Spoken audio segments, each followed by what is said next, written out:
Happy Monday, everyone. Hey, hey, hey. It's your girl, Denise Salcedo, and it is Monday, August 24th. And we are here a lot earlier today because Raw is on earlier today.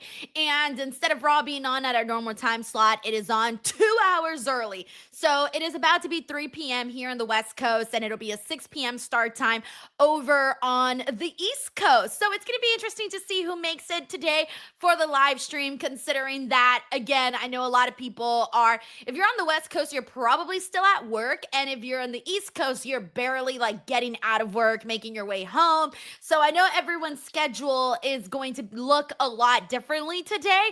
But we've been here before where we have those early shows and we just rock with it.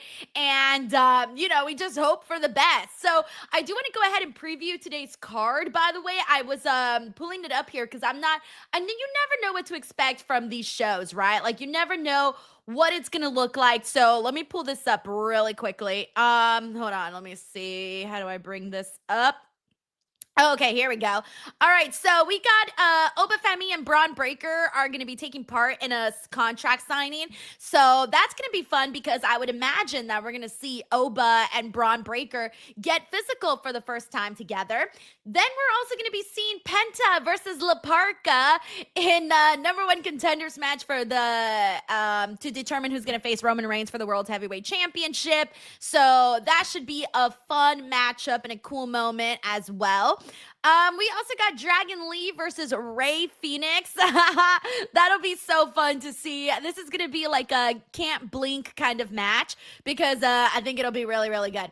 All right, and then we also got, this is a Denise match right here. These are my girlies. These are my gothic girlies right here.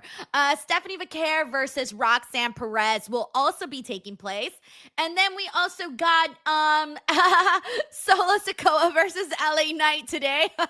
Pew, pew, pew. Oh, this is gonna be fun. This is gonna be fun because I just know me and Sancho are gonna have a blast talking about this.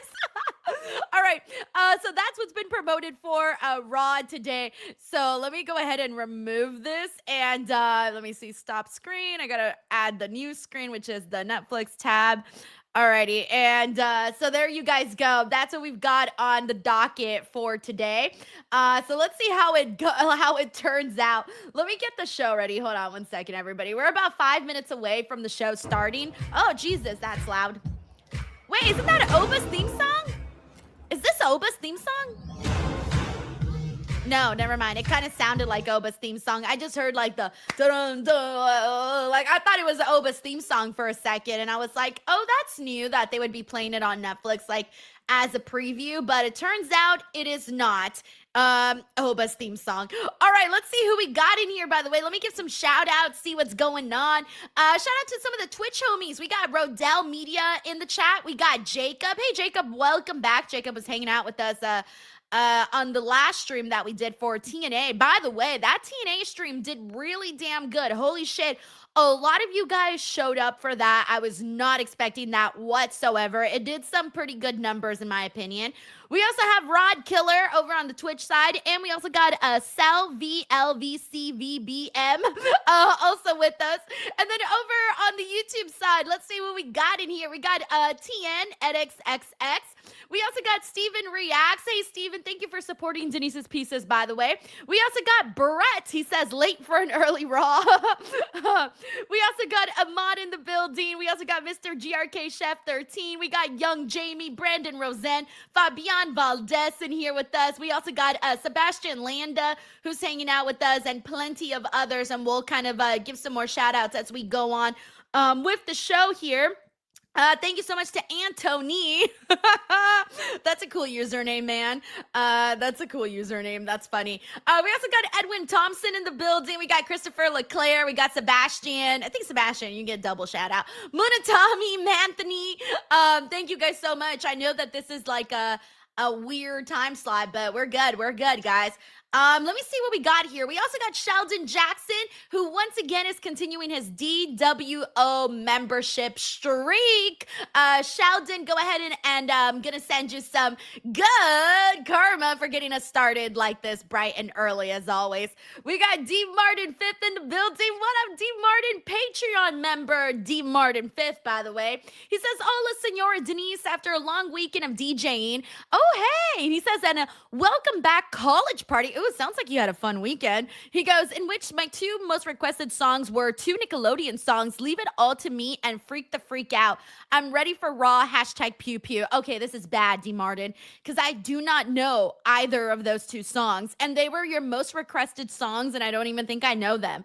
I was more of a Disney Channel kid than I was a Nickelodeon kid, so maybe that's the reason, but I feel like I should know this. But D Martin 5th, I'm glad that you had a fun weekend DJing and just having a good time. So relax, man. Chill, kick your feet up, get a favorite snack, get a drink, stay hydrated, and watch some Monday Night Raw. Thank you, D Martin 5th. We also got Brandon Rosen in the building. Hey, Brandon. He says, what's up, DWO? Denise loved the Willow interview.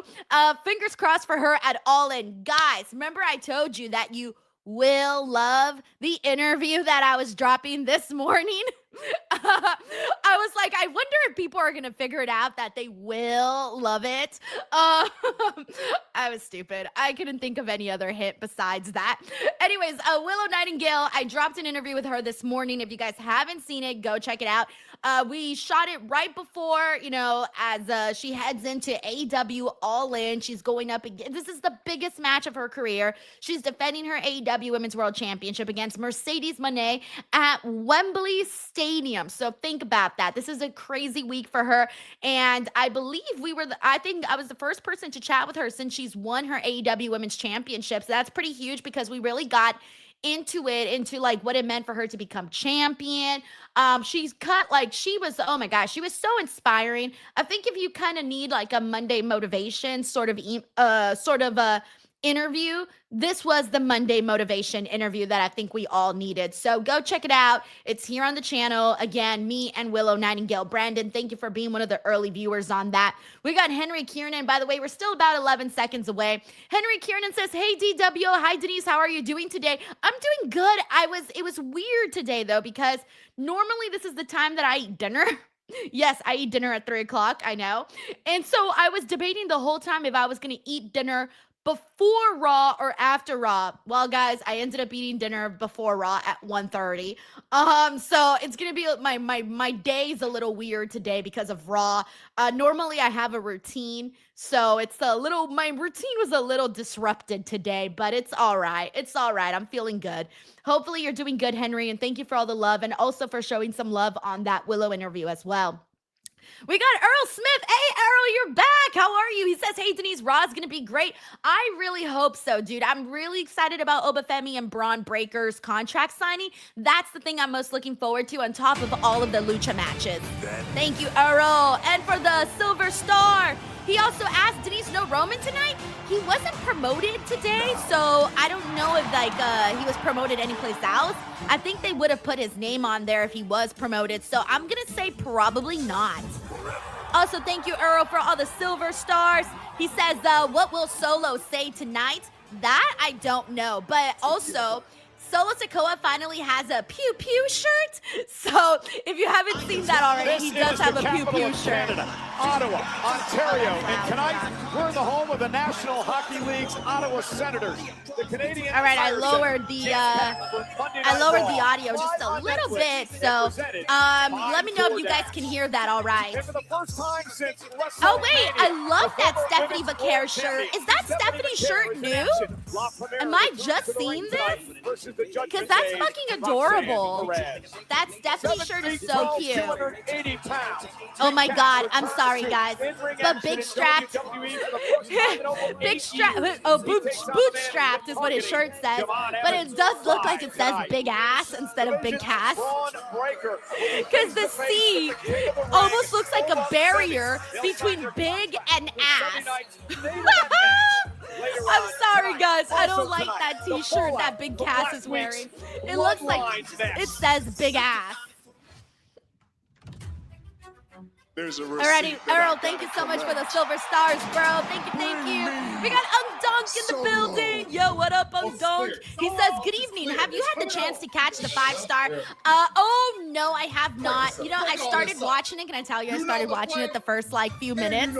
And then I started watching the first few minutes, and then someone called me, and I got caught up, and then I never finished it. He says, Rena's a special talent being this good at 19. SLK killed it as always, 30-minute banger. Yeah, I got to restart that because I had started. I sat down, I started the thing, and then shit happened, and then I never went back, so now I got to go back and still refinish that. Thank you, Dunk. Also, Rick Tony, thank you so much for coming back to the stream. Are you high today, too? Because Rick Tony on the last stream was like, I'm high as fuck. Thanks, Rick. We got Steven Marchuli here who says, Roxy versus Stephanie, match of the night. Dude, Steven, I know you love women's wrestling, so I know you're ready for this matchup. I'm ready for this matchup because I genuinely think that Roxanne and Stephanie are some of the best that they've got on Raw. Some of the best women's wrestlers that they got there. Thank you, Steven. Also, Tracy, thank you for the flower, Tracy. Alrighty.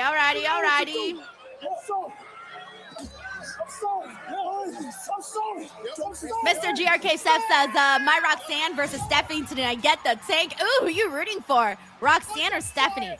Considering that you said my Roxanne, maybe you're more leaning towards Roxanne.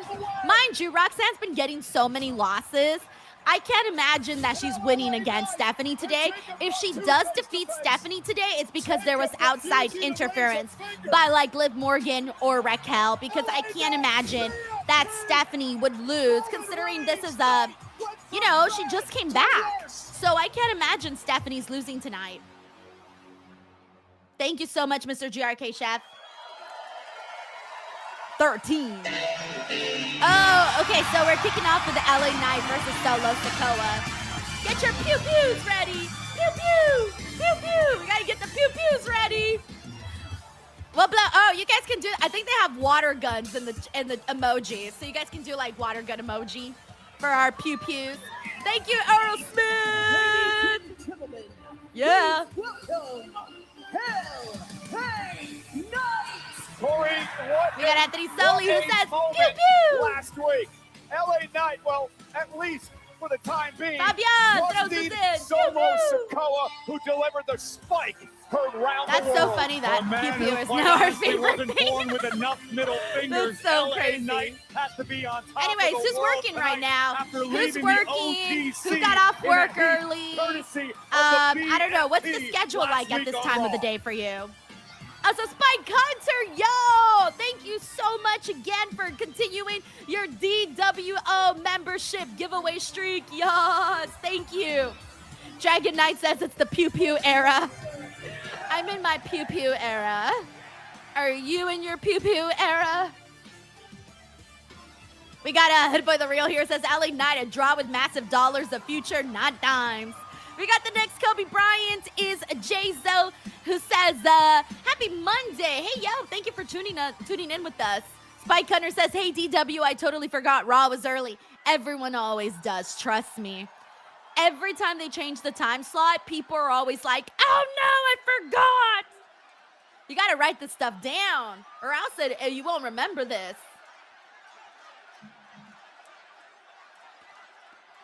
Shout out to Hex Robin in the UK who says, I'm so happy Raw's at 11 p.m. in UK instead of 1 a.m. You're winning, Robin. That's great. Let me talk to you.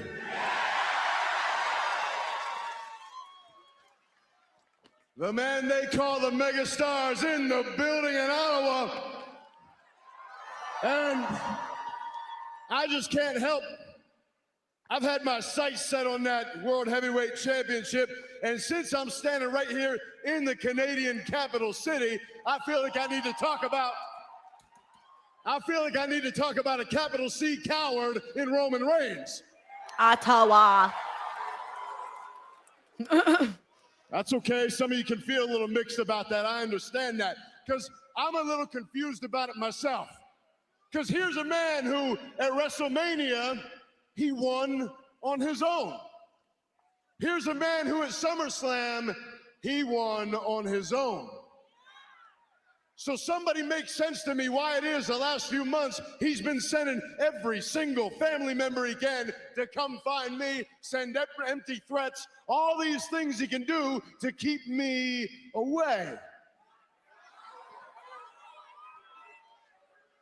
And while he's sending his whole family here, he tells me, LA Knight, you haven't earned it. Why don't you go win a tournament?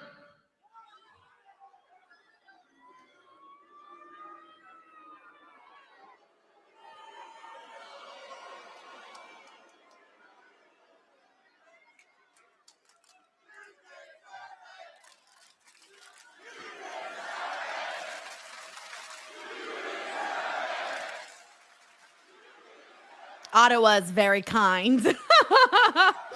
Very, very, very kind. Well, on that note, what does Roman Reigns do? He goes and, true to his word, he decides to create a tournament. The only catch being LA Knight doesn't qualify. I agree with you, ya boy. So with that being the case, he still sends the whole family. He's got Jimmy threatening me. He's got Jay threatening me. He's got Jacob threatening me. He even wanted to bring in another one to come and threaten me, but instead, that other one that he just couldn't quite get a hold on came and told me every single bit of truth about this damn family. And now, with everything that happened last week, I understand I might have stepped in it a bit. But the bottom line is, if I'm finding my way to the World Heavyweight Championship, I might have to get my hands dirty in a little bit of family business. And if that's the case, then I tell you what, I got one guy with me, Solo Sikoa. Yeah! I was going to say he's been getting involved in the bloodline stuff. Yeah! It's not like this just, oh wait, let's see what Solo's got to say today. Let's see what he's got to say today. Oh, I can't wait. Okay, there he is. There he is. There he is.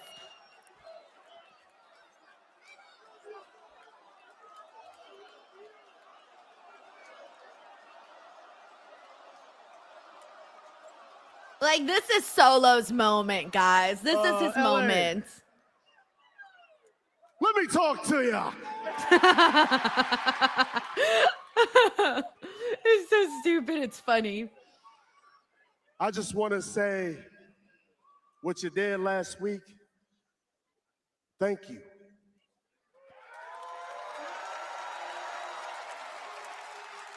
That's nice. I mean, 1 or 2 years ago, who would have thought LA Knight teaming up with Solo Dolo to take on the Bloodline? Solo Dolo. After everything we've been through, everything, you could have said no. But you said, yeah. You can tell Solo likes to do that. Yeah. What's everybody saying? Stop. I let you get away with 2. This is your warning shot. Oh God. Poor Jay. He's like, my slogan is completely crushed. It's over. Oh God.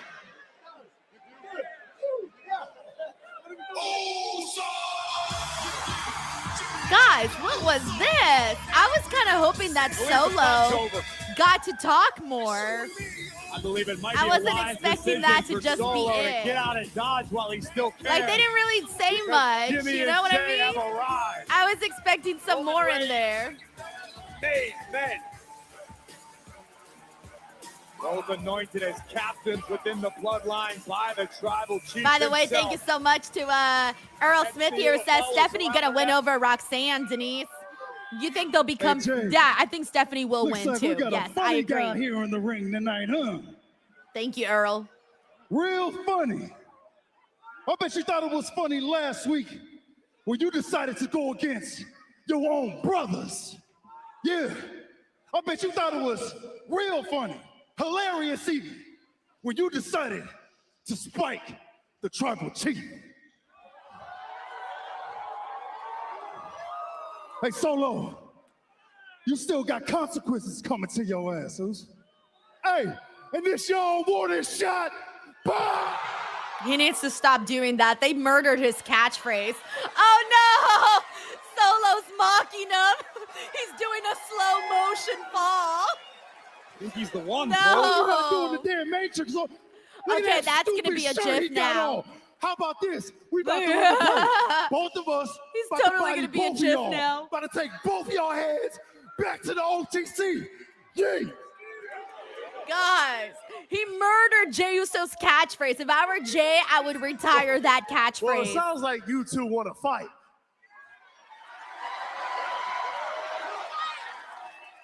So I'll tell you this. How about you two versus us two tonight?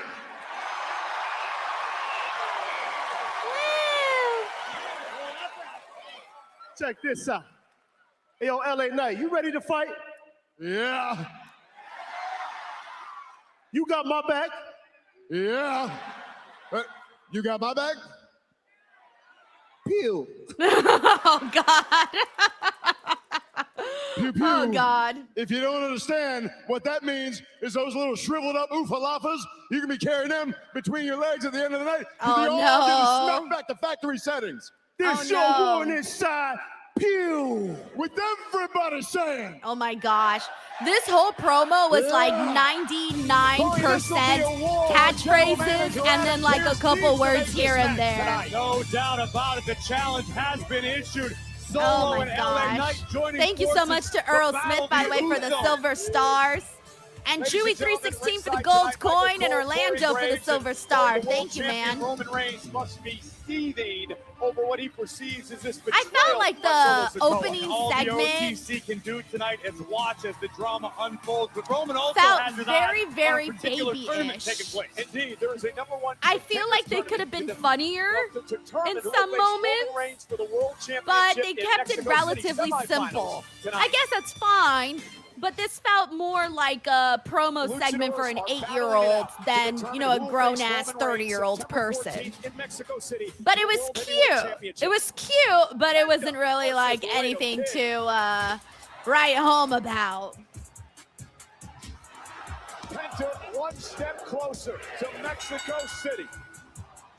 We have Mike Parker collects. Yo, what up, Mike? How are you, man? He says, if Roxanne loses, probably. Hopefully it continues to feel a split.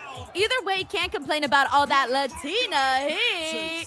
Early Raw is great. Came home from work, ate, and we'll still have time after the show to do other things. Oh, yeah, that is nice, actually. When you say it, I think especially, like, if you are... I mean, like, this show, for me, by the time I'm done, it'll probably be, like, 7:30. No, wait, am I doing the math right? The show's going to end at 5:30. No, wait, hold on, yeah. Yeah, this show will end at 5:30 for me, and then I'll probably be done with the post show by like 6:30. So by the time I get the video up and everything, it'll be like 7. So I will be done with Raw today by like 7, which is really nice. So yeah, Mike, I totally feel you on being able to do something afterwards. The man who embodies Lucha's spirit. And yes, I also hope you're right about Roxanne. If she does lose, I hope it just continues to further that split, because they've sort of put a pause on it. It felt like it was going to be a much bigger deal by now, but it feels like they really slowed down Roxanne turning on Liv Morgan. Thank you so much, Mike. We also got Henry Kiernan. Yo, Henry, thank you for the treats. We got Jay and Glenn here. Says, my friend ruined LA Knight's catchphrase when they said, let me hawk to absolutely evil. Also, fun fact, Ottawa is the name of my sister tribe. Yo, Jay, thank you for another fun fact today, but let me hawk Tua is so fucking funny. I think people were, if I remember correctly, wasn't that a meme? Didn't people have the Let Me Hawk Tua meme? I feel like I saw that somewhere. Oh, and it's time, by the way, for Stephanie versus Roxanne. That's happening next. Let me hawk Tua. So good. Thank you, Jay. We also got Errol Smith. He says, Denise, sorry for not being with you last week. Hey, that's not a problem.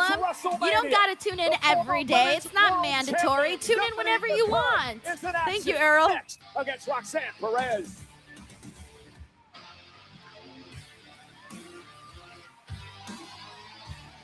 I love it. Hey, it almost looks like Stephanie Stephanie has some purple in her hair, or I don't know. It kind of looks like she's got some like purple in her hair. Maybe I'm seeing shit because of the gear and the lighting and stuff. I don't know, but it looks really cool though. Also, shout out to Earl for all of the silver stars. Yo, and Henry, thank you for the gold coin, my friend. Yo, that's really nice of you. Thank you for sending that in. All right, I'm gonna go through some comments here and seeing what everyone is talking about here. We got Killa Kenny on Twitch here who says, would have been here Friday, but it was celebrating my mom's 71st birthday. Yo, first of all, moms and families, they always come first. Trust me. Whenever it comes to celebrations, you're gonna remember those celebrations more than you will a Friday night SmackDown. You can always watch wrestling afterwards and instead enjoy your moments with your family, man. And shout out to your mom. Happy 71st birthday to her. What an amazing thing to celebrate. By the way, we also got Earl Smith here who says, I love Stephanie, Denise. Yo, same. I think we all feel that way. I don't think there's ever been anybody here that's like, oh, I don't like Stephanie. Scott Collins says, Denise, I blame you for getting me hooked on Nerds Gummy Clusters. Scott, I think you're like the 5th person who's told me this. You're or like the 10th. I don't even know, but so many people have told me that I got them addicted to Nerds Gummy Clusters. Yeah. Okay. All right. If you're not up to the lore with Nerds Gummy Clusters around here, is that they're like my favorite candy.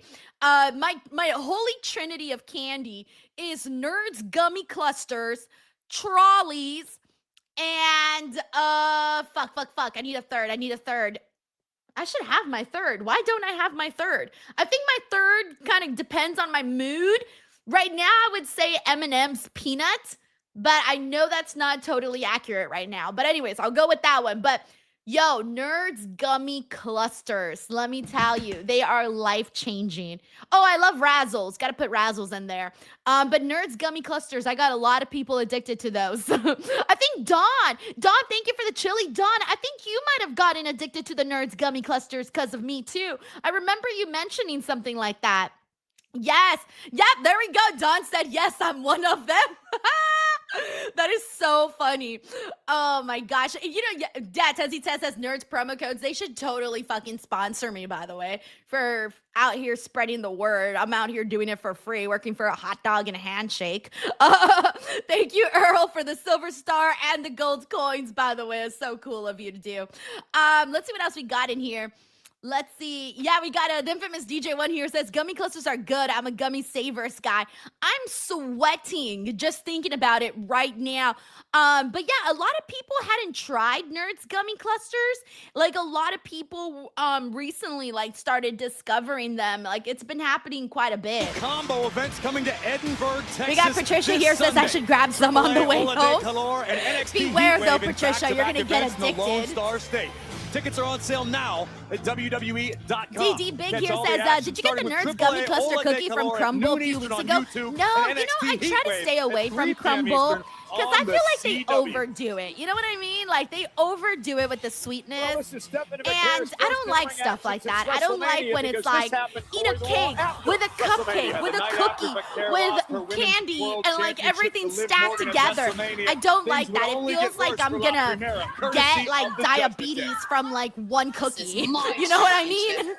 So I never usually like stuff that are like too much like that. I like it simple. You know, simple. I like simple cookies, simple cupcakes, simple desserts is my go-to. Thank you, DD Big. She's gonna have a tough time tonight. Yeah, and I just feel like Crumble overdoes it. Either way, we are about to witness two of the most technically gifted women in the world do what they do. We also got Earl Smith here says Denise will Liv interfere in this match. There's a good chance. That's the only way that I see Roxanne winning is if Liv interferes, so or Raquel. Who I'm sure. Rob, yo, welcome back, bro. Thank you for the gold coin. Rodriguez stares me down. Happy Monday, man. Hope your day's going good. Also, Taylor Cannon. Hey, my fellow Chicago peep. How are you? I don't know why I'm saying fellow, like if I'm from Chicago. I'm not from Chicago. I've never lived in Chicago. But I guarantee you, Raquel, I don't know how else to say it. So, welcome. With Liv Morgan. All right, here we go. This match is starting. Not want any part of Stephanie McPair. Killa Kenny says, my food guilty pleasure is Domino's pasta. Ooh, that's a good one. Guilty pleasure for me Like applied into a gator roll. are bagels warmed up in the microwave. And now, oh, right to the elbow. You know, I gotta Perez. fight the instinct to eat like 50 Perez bagels made in it one clear sitting. she wants Liv Morgan Because bagels, in they the stay World with you guys. Heavyweight Like, you can't shake Championship, those off. They as stay with has you. Becky Lynch. And now McCare rolls out of the ring. But that's my guilty pleasure. I don't know if you guys have ever tried that, but you get a bagel, you put the cream cheese, but then you put it in the microwave, and so you eat it warm, like everything, the bread, the cream cheese, everything. Oh my God, now that is heaven in your mouth. Literally. Comes into play when it comes to Judgment Day. We got Lynette in the building who says, I'm cheering for La Primera. Jonathan's in the house. What up, Jonathan? Fellow Patreon member. If ever does anyone in the Judgment Day compete without some sort of We got D. Traver here who says, Liv purposely holding back Roxy and Creative, and Raquel is being used. Oh, McCare takes down Perez hard out, looking for an armbar. Perez pinning look, combination. obviously Stephanie Creative turns it comes around. up with their own things of what they want to do. What they want to do. But she can also grapple as well. But it's clear that, you know, Roxanne and Raquel are not their top priority. It's Liv. But at the same time, Liv is the biggest star of the group. Dissecting an opponent.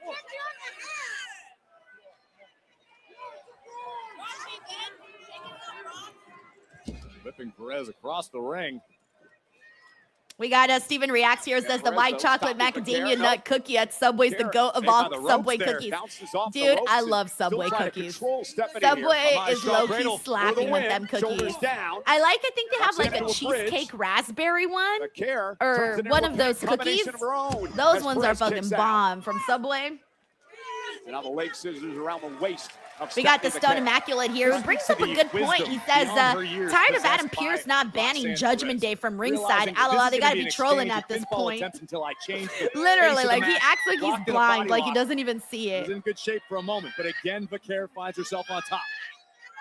With bow and arrow submission.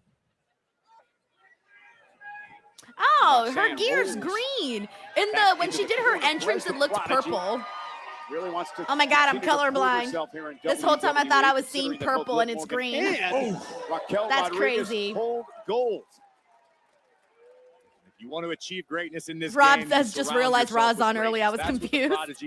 I told you, everyone always forgets. You can't spend as much time as Roxy does around Raquel and Liv without picking up some important knowledge via osmosis. Yeah, and then Raquel with the distraction, it allows Roxanne to take over. Stephanie now in trouble. Okay, they're taking it to the outside right now. Perez driving Stephanie into the barricade. Ottawa isn't as lit as Toronto. Oh! They're not as lit. I feel like they're a little bit more of a chill crowd. Oh, we're on a commercial break. Okay, you wouldn't have even noticed had I not said that we were on a commercial break, guys, because it was silent. It was silent on Raw and silent transitioning into the commercial. We got Tiffany Kunat. It's Tiffy time, who says, hey, Denise and DWO fam. Happy Monday from Tiffy time. I have a nerds clusters obsession, and I'm not ashamed. Also love blueberry bagels. Yum. All right, Tiffany, this is how I know that we'd be friends, okay? Because I just know that your taste in food is like mine, because I love both of those things. Blueberry bagels with cream cheese. I mean, I'll be honest with you. I love pretty much any bagel. Like that. Those are my, like, I have to fight to not order those. I try not to order them, because if I do, I'll lose, you know, I'll it's just a lot. I can't. I have to fight it though, because that's like my guilty pleasure food right there. But yeah, those are so freaking good. So good. I don't know if you guys have been seeing, by the way, that it's like National Waffle Day. I think yesterday or today was National Waffle Day. I don't know, but I stumbled across waffle Twitter, and so now my whole Twitter is just waffles, and they are fucking amazing. And so now all I want is waffles, but I'm on a diet. Thank you, Tiffany. We got Earl Smith here who says, Denise, we need Becky out there for Stephanie. Yeah, I hope she's out there today. When Becky's out there, it feels like a much bigger deal. Thank you, Earl. Also, thank you to Darkwing for the Silver Star and Arrow for all of the Silver Stars that you have sent in, bro. You are our #1 Silver Star sender. Thank you, Earl. By the way, we got DeMarcus Vaughn. Yo, what up, DeMarcus? How are you, man? He says, Fatal Influence versus Judgment Day. Who is more entertaining? All right, I know that my pick is not going to be the general public's pick, but my pick is Judgment Day because I really, really like Liv as a heel. I really like her as a heel. I really like her as like an it girl. Like, I really think she's very cool. I love the way she dresses. I love the way she acts. I know a lot of people find Liv annoying when she does the and all the little things that she does, but I really like Liv. Roxanne is like my little prodigy baby. I love her as a wrestler so freaking much. I really do not think that she's gotten the proper like story yet to shine. I've been waiting for her to have her big story. I would love to see her feud with AJ Lee. I would love to see her feud with Liv whenever that happens. I thought that was going to happen a few months ago, but we slowed it down a whole lot.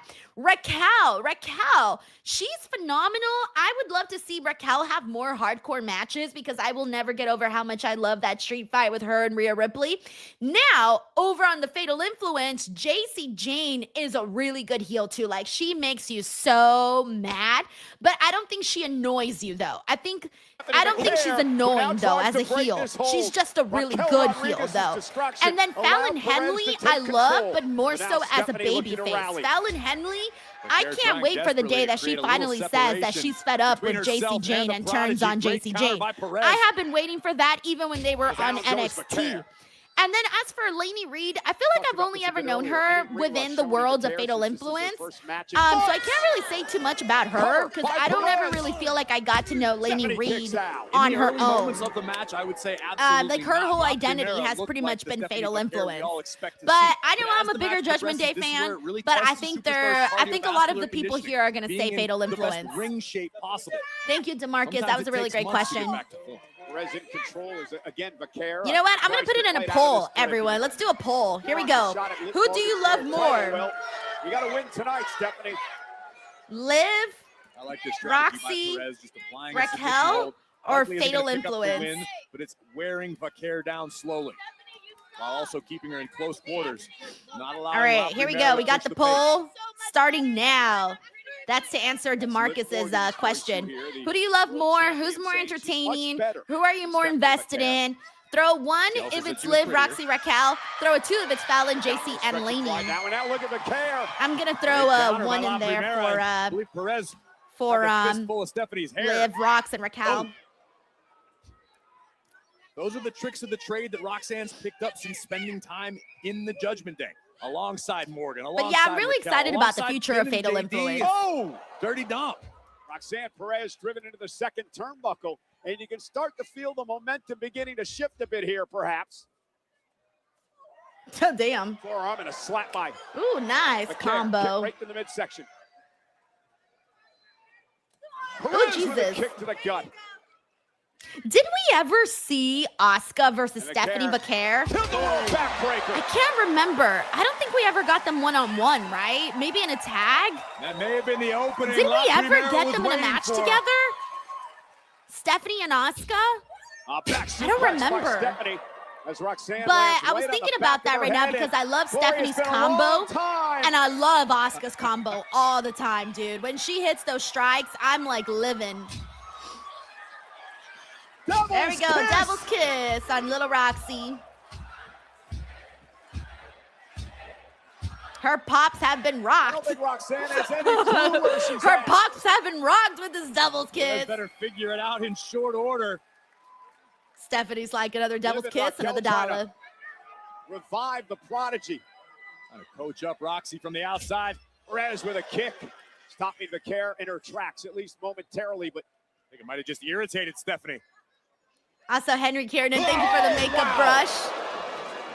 A dragon screw to Roxanne Perez, and now the care stares down at Morgan and Rodriguez. Boom! Into the corner with the double knees.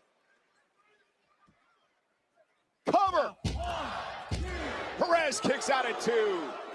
Morgan jumped on the apron on the far side.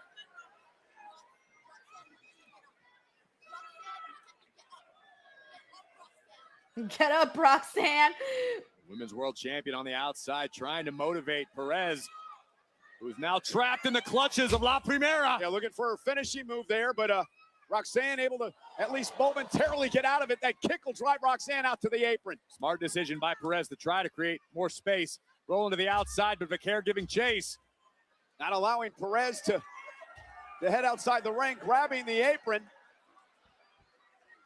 And Perez right to the eyes of Vaquer as the official was dealing with the apron. Oh, down goes Stephanie. Boom! Shining Jesus. Wizard Oh, by wow. the Prodigy. Cover by She got Roxanne. that shining wizard on And just kick it out. I was gonna say that Stephanie looked really good. Vaquer. I thought Stephanie had a chance. I You see think the Roxanne had a chance frustration on the to face of defeat her there. Roxanne Perez Guys, this crowd is so fucking after quiet. connecting first with this Like, face am I buster, crazy? But and is then this following crowd super immediately with a quiet? shining wizard Like, it's right to the weird jaw whenever I'm of not Stephanie talking Vaquer. and commentary's not Alas, talking enough to end this and thing. no one's Crossface talking. hits in. It's And so Stephanie is looking to the quiet. center of the ring. Needs to I try to hate fight out of that. this. Like, I really, really hate that. WWE fans in Ottawa trying to will Vaquer on. Stephanie was able to get her knees underneath her body for the moment to mitigate the pressure. And Perez will not let her get to the bottom. Rope rolls through. Stephanie, uh-oh. though, catches Perez up and down. SBB. And Stephanie not done yet. Placing Roxanne into a more favorable position. Vaquer making the climb to the top. Here comes Raquel. Here comes Liv. And Liv Morgan now. I think Vaquer was going for that Vaquer Inferno. And Liv Morgan off the distraction on the other side of the ring by Raquel. Makes Stephanie shit, I pay got scared. for it. I got scared. It was so quiet, and suddenly it was like, "Dah!" The Here man's comes music hits. Becky Lynch. The man has had her sights set on Liv Morgan since returning several weeks back.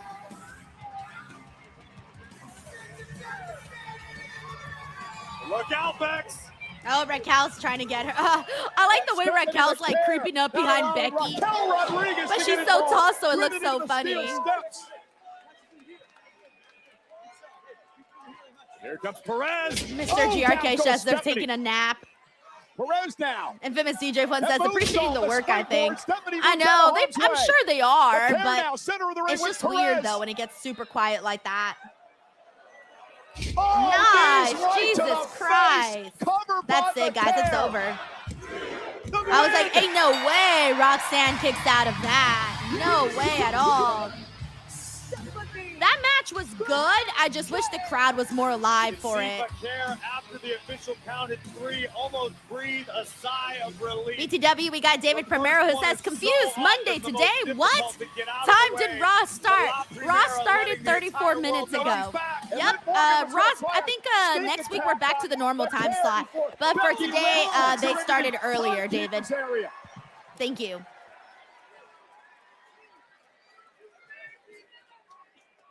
Okay, we got another Becky Stephanie Vaquer confrontation. This is like their third, fourth confrontation that we've seen from them. The man just reminded La Primera. BTW, we got Jay and Gwen here says, when not booked weird, Judgment Day are diamonds. Exactly. The talent's all there. They have great talent in the group. And the women's world Thank you, Jade. championship. You know, Corey, we asked the Also, Rick question Tony, last thank you week, for the treat, can bro. Becky and Stephanie get on the same page for survival? At this point, it's about being. Hey, I like Corey's suit today. It's not too much. It's just enough. Even Michael Cole's got a nice suit today. Usually I feel like they go for such loud, bold colors and sometimes a little much. I think sometimes having more of a plain, simple look works better. All right, and I'm going to end the poll, by the way. So this was to answer DeMarcus's question about who was more interesting. And it looks like the winners here, 65% of the chat chose Liv, Roxy, and Raquel, while 35% of the chat picked Fallon, JC, and Laney. Is that all you got? Okay. All right, let's see what we get with Big Ass today. Trust Trust me. All right, when Big Cass comes out, pay attention to his shirt, okay? Because the C looks like a wall that is separating Big and Ass. The young OG. All right, when he comes out right now, when he comes out. Best of luck. Kill it out there. Gracias, Jefe. You know, I'm here to win the tournament. Doble dos, Rey. I know. Dos Let's go. I go first. Ray squared. Ray squared. There you go. Ray squared. Look at this deadbeat. Look who it is. Huh? I see you treat everyone like your son except your own son. And the king of the luchadores isn't in your stupid little tournament. What's up with that? Maybe because you're not a luchador. That's why. Hey, It's because he's not a nympho, baby. Yeah, there you go. There you go. Yeah, it's like that. Nympho, baby. Damn, young OG's ready to fight. Hey, big hat's next too. Oh, orale. Goofy. good on Javon. Look out, Big Cass. You put him in a mood. I still can't believe Zilla Fatu said nympho, baby. I've been laughing about that like the whole entire time. We got DeMarcus Vaughn. What up, DeMarcus? He says, Liv is the female version. Shawn Michaels, the showstopper. She is. I love Liv a whole lot. I feel like because lately she hasn't been defending the title so much, I feel like that brought so much negativity towards Liv. But genuinely, Liv has been putting in the fucking work, man. She really, truly has, and I have so much respect for that. Thank you, DeMarcus. We also got Earl Smith here with Silver Stars. Thank you, Earl. We got Jolie in the building. What's up, Jolie? Jolie says, I'm really thinking Roxanne should be better by herself. She's so much more than a third wheel to Liv and Raquel. She dominated in NXT. Triple H is ruining her. Jolie, I agree. She did dominate in NXT. She had fantastic matches with Lyra, with Jada. God, I can't even think of all the women she faced out there, but I remember her second reign, all of the matches she had were so good. They were so different. None of them were, sometimes there are certain wrestlers where you can say, oh, you've seen one match of theirs, you've seen it all, right? Like there's a few wrestlers that you can say that about. I do not feel you can say that about Roxanne. I felt like she made all of her matches on NXT very different. And there's been a lot of people that have come on here on this watch along and they're like, I don't get Roxanne, I don't like Roxanne, or they're just not fans of hers. But I think a big reason for that is because they didn't get to either see her on NXT, maybe they didn't appreciate her on NXT, but like she's the prodigy for a reason. She legitimately knows how to go in the ring. Like she had a nice solid performance there with Stephanie. I think if people cared more about them, then maybe we would have had more of a rowdy crowd there, but it was solid across the board, man. Thank you, Jolie. Also, thank you so much to Arrow for the Silver Star. We got DeMarcus Vaughn here. Thank you for the hiding. Yes. We got Brandon Rosen here who says Asuka and Stephanie faced each other in a fatal four-way qualifier for the Queen of the Ring. They never met one-on-one. Thank you, Brandon. I felt like I had seen them in the ring together, and I was actually in my mind, I thought it was a tag team match. Now it makes sense that it was a fatal four-way, because in my mind it was a tag team match, but now it makes sense that you said it was a fatal four-way. Thank you, Brandon. Yeah, I would have loved to see them wrestle one-on-one. If and when Asuka ever comes back, that's one of the matches I would love to see. Thank you, Brandon. We got Earl Smith here who says, Denise, this match has been great. Yeah, it was really good. Very solid. Thank you, Earl. We got Nyland here who says, this whack-ass crowd did not deserve this match. Exactly. We always talk about how like a good crowd can make a mid-match better, but it can also make a good match look less than because the crowd isn't reacting as much. Thank you, Nyland. We got Donk here who says it's unfortunate Roxanne doesn't get crowd reactions for some reason. She did good. She doesn't get crowd reactions because I feel like there's no story with her. And WWE fans, I think WWE fans prefer story and character work over wrestling. So even though she goes out there and she does a good job, they would be crazier about her if she had more of like talking segments, if we knew more about her, if she just wasn't on the sidelines of Liv and Raquel. Thank you, Dunk. We got Hood Boy the Rio. Thank you for the Uncler. One of my favorite ones. I love it. Thank you, Hood Boy. Yes. Hood Boy, thank you for the love. Sending you some good karma. Thank you, Hood Boy. Alrighty, let me see. We're almost back, but thank you so much to Ben Rodriguez for the chili. And all right, we're back in 20 seconds. We got Matt Rakeel, Patreon member Matt Rakeel here, who says, not watching Raw because my favorite person did an interview with Willow and a podcast with King of the Ring. All the fun starts Wednesday. Got bad FOMO. Don't worry, you're gonna be at home watching just like me, just like Reg, and a bunch of other people. So it's okay. I know we got FOMO. We know we want to be there in London, but don't worry. We will still have a great time watching at home. And thank you. Enjoy the interview with Willow and the Patreon pod with Alex. Thank you, Matt. To determine who will face Roman Reigns 3 weeks from tonight, Mexico City, Monday Night Raw with a World Heavyweight Championship. This is the first of 2 semifinals tonight. That man, Dragon Lee, who defeated Dr. Wagner 3 last week, to take on the AAA Cruiserweight Champion Rey Fenix, who defeated El Fiscal last week here on Monday Night Raw.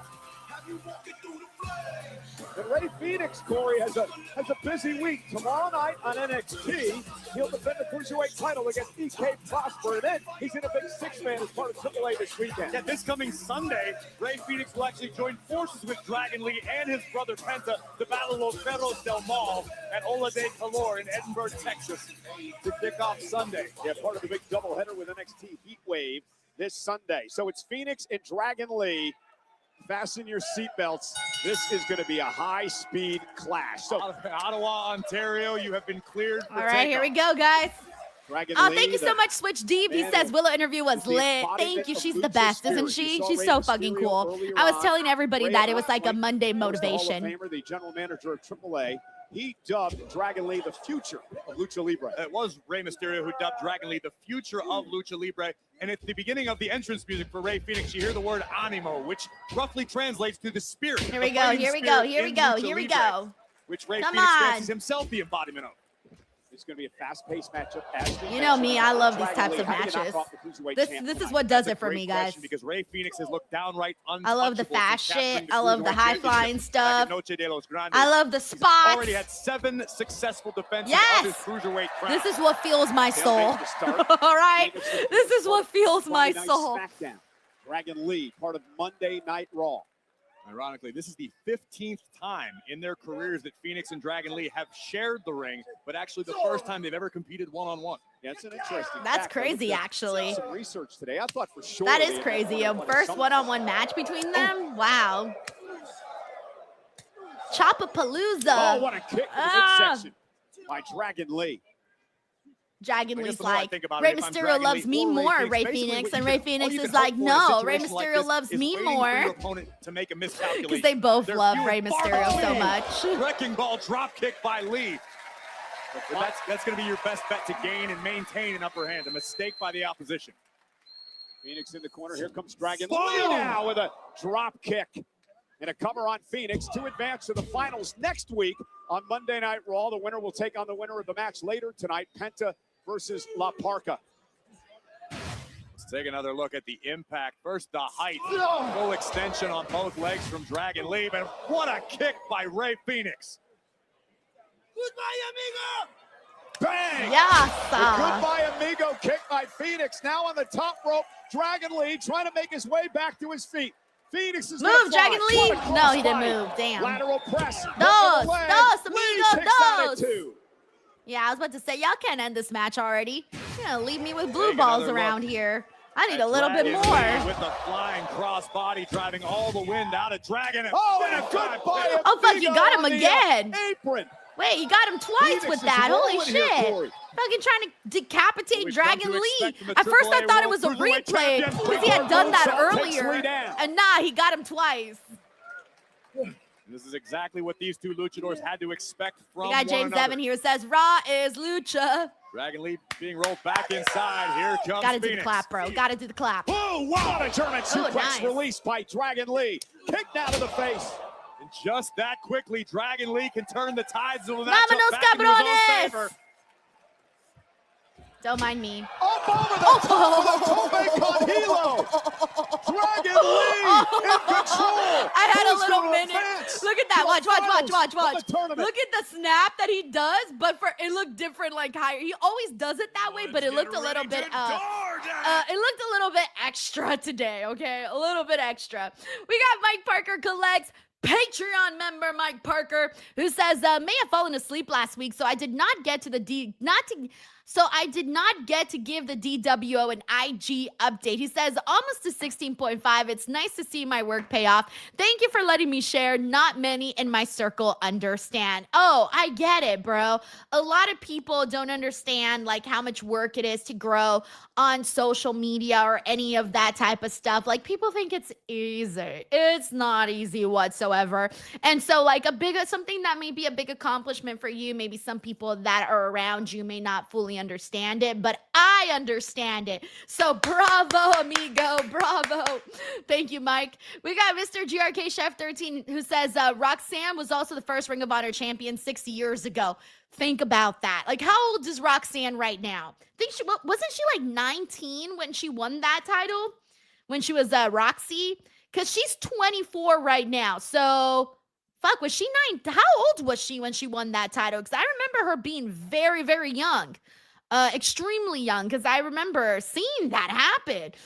Thank you, Mr. GRK Chef 13. We got Jacob Tatum here who says, hey, Jacob. He says, how would you describe TNA Lockdown to a person who did not watch the pay-per-view? And what title change did you dislike the most? Nice makeup, Denise. Thank you, Jacob. I would say the one I disliked the most was the tag team one. I did not want the Hardys to lose. I did not think the Hardys should lose. I thought Lockdown was pretty all right. There were some moments that I enjoyed, but I do think that it was one of their stronger shows. I will say that. There was one of their stronger shows, one of their stronger big shows as well. And there's potential there. There's potential. They just got to keep honing it in. But I don't know that I would say, oh, go out of your way to go watch it and spend the money to watch it. I would say watch the highlights on Twitter and you're pretty good off, you know?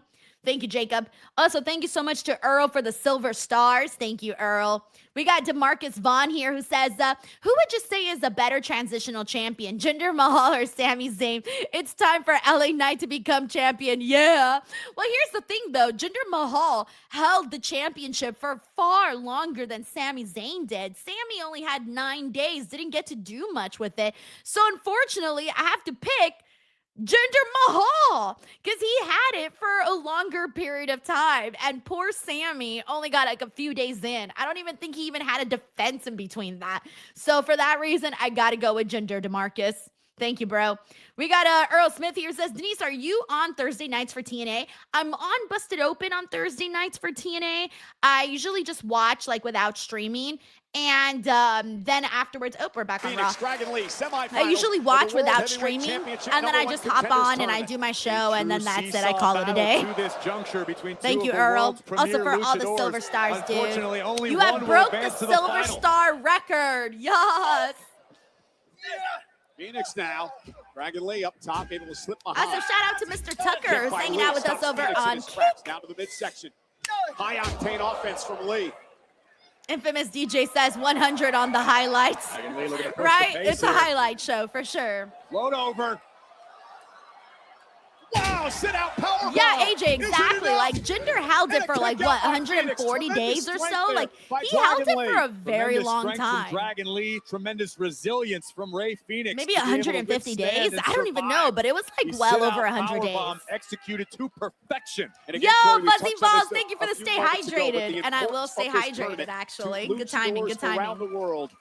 The opportunity to face Roman Reigns 3 weeks from tonight for the World Heavyweight title. An historic night in Mexico Fuzzy Balls. City. It's what dreams are made of. Oh! For aspiring superstars. Some would say dreams so big it doesn't seem realistic. It is reality for someone. Will it be Phoenix or Dragon Lee who takes the next step? Phoenix floating through the ropes. Now up, top rope. Dragon Lee's down. Cover now by Thank Phoenix. you, Henry, for the sparkles. See the urgency from Ray Phoenix. Honor Tega says, Twitter highlights, it's rough over in TNA. Dragon Lee kicks out at 2. I'm sorry. I'm not going to sit here and be like, oh, yeah, you should spend $40 on the show. I'm not going to do that. I'm not going to lie to you. I will tell you when you need to spend the money to watch a show. You know what I mean? When you absolutely must have to. Where the Twitter highlights aren't enough. La Parka versus Penta. Okay, we got This Is Awesome chance. As they should, because this was speedy, and we just came back from commercials, so Lord knows what they did in the commercials. Yo, what up, Eric Scott? Thank you for hanging out with us today. Mexico City Arena CDMX. Oh, again, just unprecedented. What's at stake here? Big kick to the turnbuckle. Blasting Phoenix between the eyes. Dragon Lee now making the climb to the top. Here comes the Your boy KJ says this match is cooking. I'm enjoying this. Not gonna lie. Yeah. Hex Robin, yes. This week's SmackDown is pre-taped. Phoenix again took advantage. You got to stay. Oh, we got Lucha Libre chance in Ottawa. Let's fucking go. Absolutely right about that. Yo, what up, Daniel Tony? Display from Dragon. A dangerous Juan situation Ortega here says, I for both appreciate these that. men. I'd be mad if I spent $40 on a subpar pay-per-view. Exactly. Fire! Yelled by Dragon Lee. Right Oh, to the damn. chest. Isn't enough to advance to the finals. Ray Phoenix Two. kicks out at 2. Oh, wait. Dos. Let's take another look as Dragon Lee launches himself into the skies before driving both heels right into the sternum of Ray Phoenix. Tanisha here says, why is Raw on early today? I believe they're doing a double taping today. Phoenix counters, rolls him up, both shoulders down. Is it enough? Kick out by Lee. Oh, Damn! Chop that titty. He chopped that titty.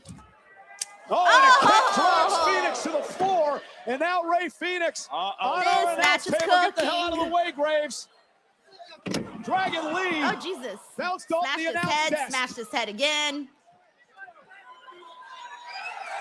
What the Ray fuck's he Phoenix, gonna do the now? AAA What do you got in mind, Cruiserweight Ray? Champion.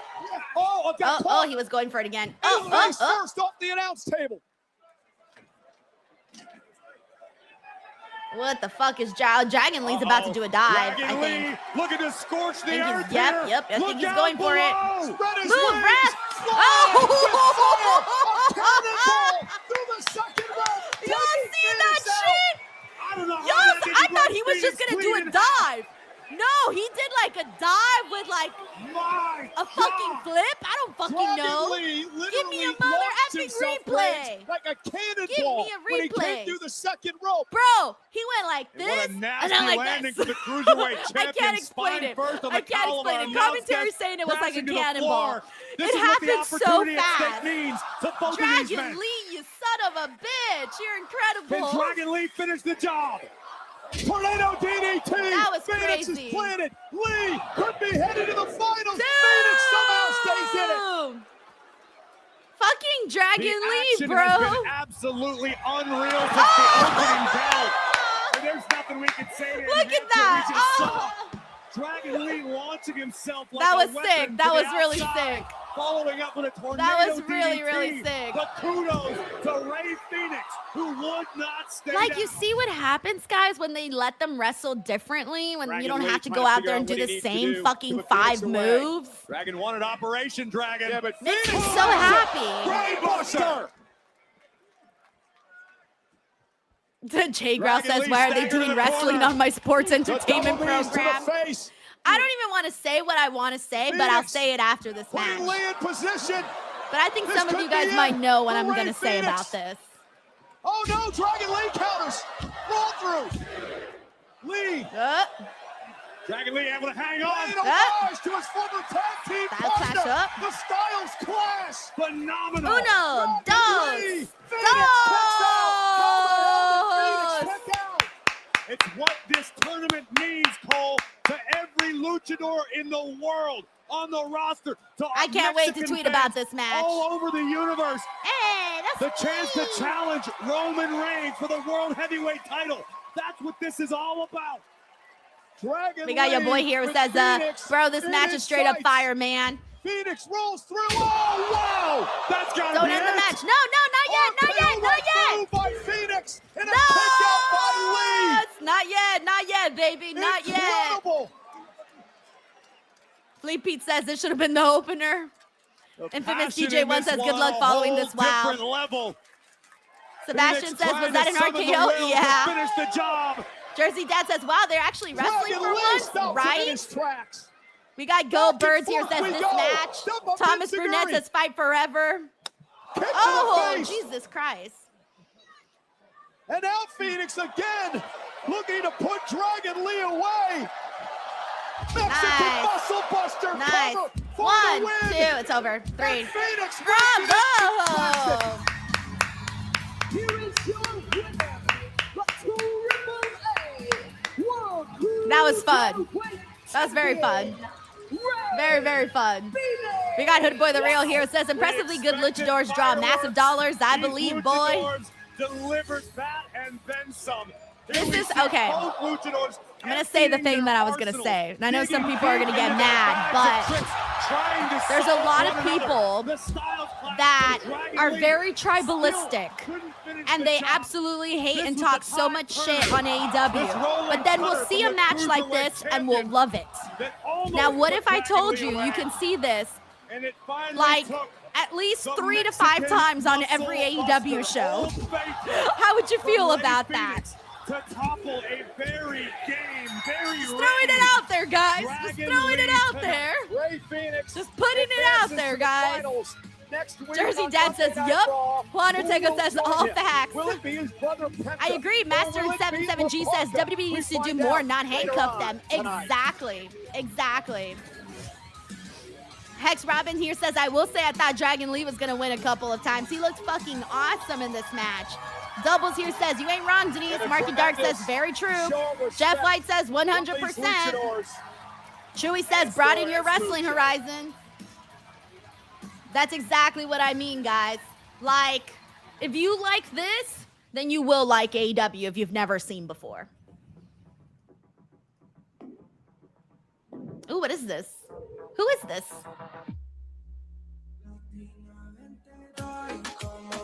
Oh, is this Lola? I can't tell. Is it? I think it's Lola. It's Lola, right? Yeah, it's Lola. Yep. All right, guys. Hey, Lola is going to Raw, I think. Let's see.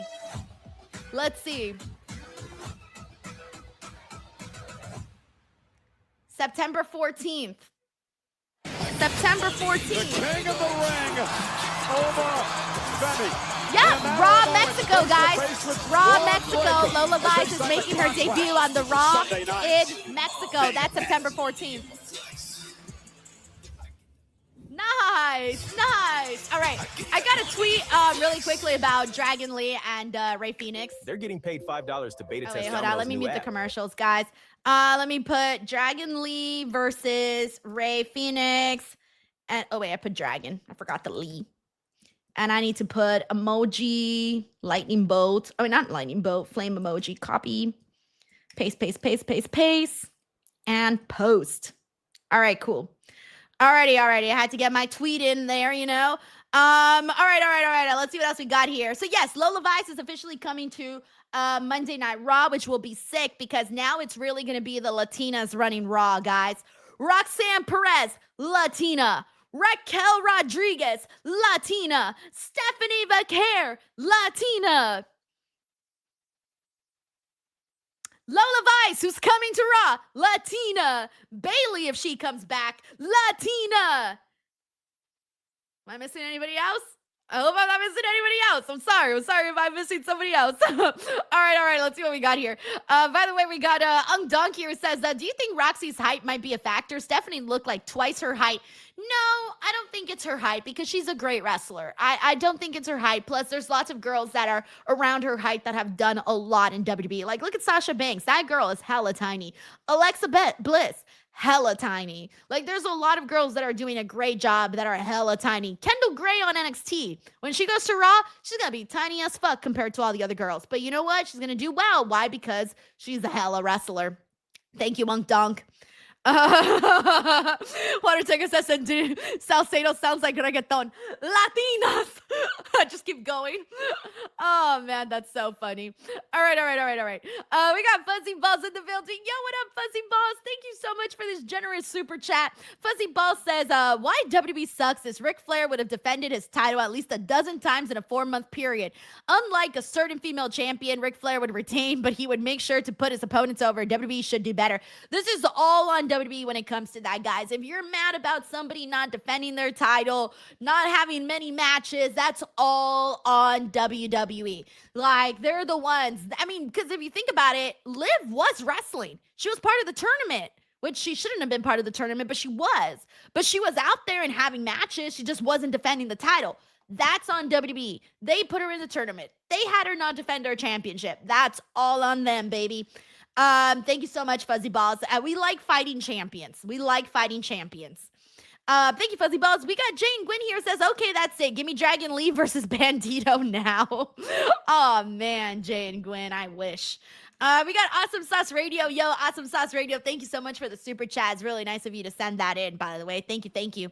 Thank you so much to everybody who's hanging out with us. To be honest, I didn't know what our... thank you, Eric Scotty says, love Latinas. Amen. All right, let me bring the audio back. The capital of Canada, I honestly was like worried. I didn't know how many people were going to tune in today because it's an earlier show, and I was like, man, I'm going to be here by myself talking to the grasshoppers. So, oh no, shouldn't it be crickets? Oh yeah, crickets. There you go, crickets. I said grasshoppers. Wrong quiet animal. Wrong one. Tournament. Will Penta have the same luck? First, the man with zero Earl, fear thank must you so get much, past bro. one of the most You're the best. Thank iconic you. personas in the history of Lucha Libre, the wildly popular superstar La Parka. Still to come tonight. Twitter Ticker says, you trying to make Salcedo's little heart racing with Bandito and Dragon Lee? I want a lucha. I want like every luchador ever. I want every luchador from every company that's active right now, all in one ring at the exact same time, in a fucking high-flying Royal Rumble. That's my ultimate wish. Oh, shit. Guys, this isn't the closing angle. I thought this was going to close the show. Braun Breaker and Oba Femi? And it's not closing the show. Oh, wow. Jason Min Vegas, what up, Jason? He says, I love early day wrestling. I don't love it. I do prefer my regular time. I don't mind it, but mind you, like, oh, well, you're in Las Vegas, though, so it's early for you, too. But I'm not going to complain. Thank you, Jason. Also, shout out to Retro Slam hanging out with us on Twitch. Oh, nice. T. Miller Photography says, I'll be honest, Denise, I forgot that it was early tonight until I got a YouTube notice from you saying you were going live at 5:50. You see, guys? I'm helping the people out here. Platinum Nick says, give me Dragon Lee versus El Clone. All right, J Trip says, Usos versus LA Knight, Sokoa main event. Yep, looks like it. We also got Fuzzy Balls here who says, instead of not having champs defend their belts, WWE should have their champions face up and comers face up and comers, then put them over with great matches. Liv could have put over Jordan Grace, Katana, Julia, and others. I mean, for sure, if she was on SmackDown, but like the SmackDown champion, unfortunately, is out too with Rhea. And then Chelsea Green, well, we know her situation. But on the Raw side, yes, I agree. I would love to see her wrestle other girls and have them look good up against her, even if she beat them. I always say that even if you lose a match against a champion, if you do great in that match, you don't come out a loser to me. Thank you, Fuzzy Balls.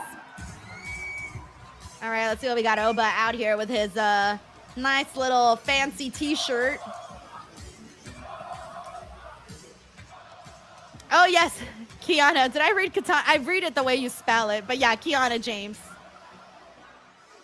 I always read things exactly the way they're written, so my brain is like, all right. Let's see what we get out of this. Oba, I mean, the people are still super hot for Oba. Daryl says, Denise, do you go around doing the Oba walk? Not as much. In the beginning, I was, but not so much anymore. We got Fleet Pete here who says, Braun, let's go. Brandon says, love doing the Oba strut in Toronto when he appeared. Ladies and gentlemen, my name is Paul Heyman. Oh, now the crowd is hot. Mr. Femi, now they there is care. No vision for the future without including the phrase, fear the spear. Introducing the hardest hitting athlete in all of WWE, Braun Breaker.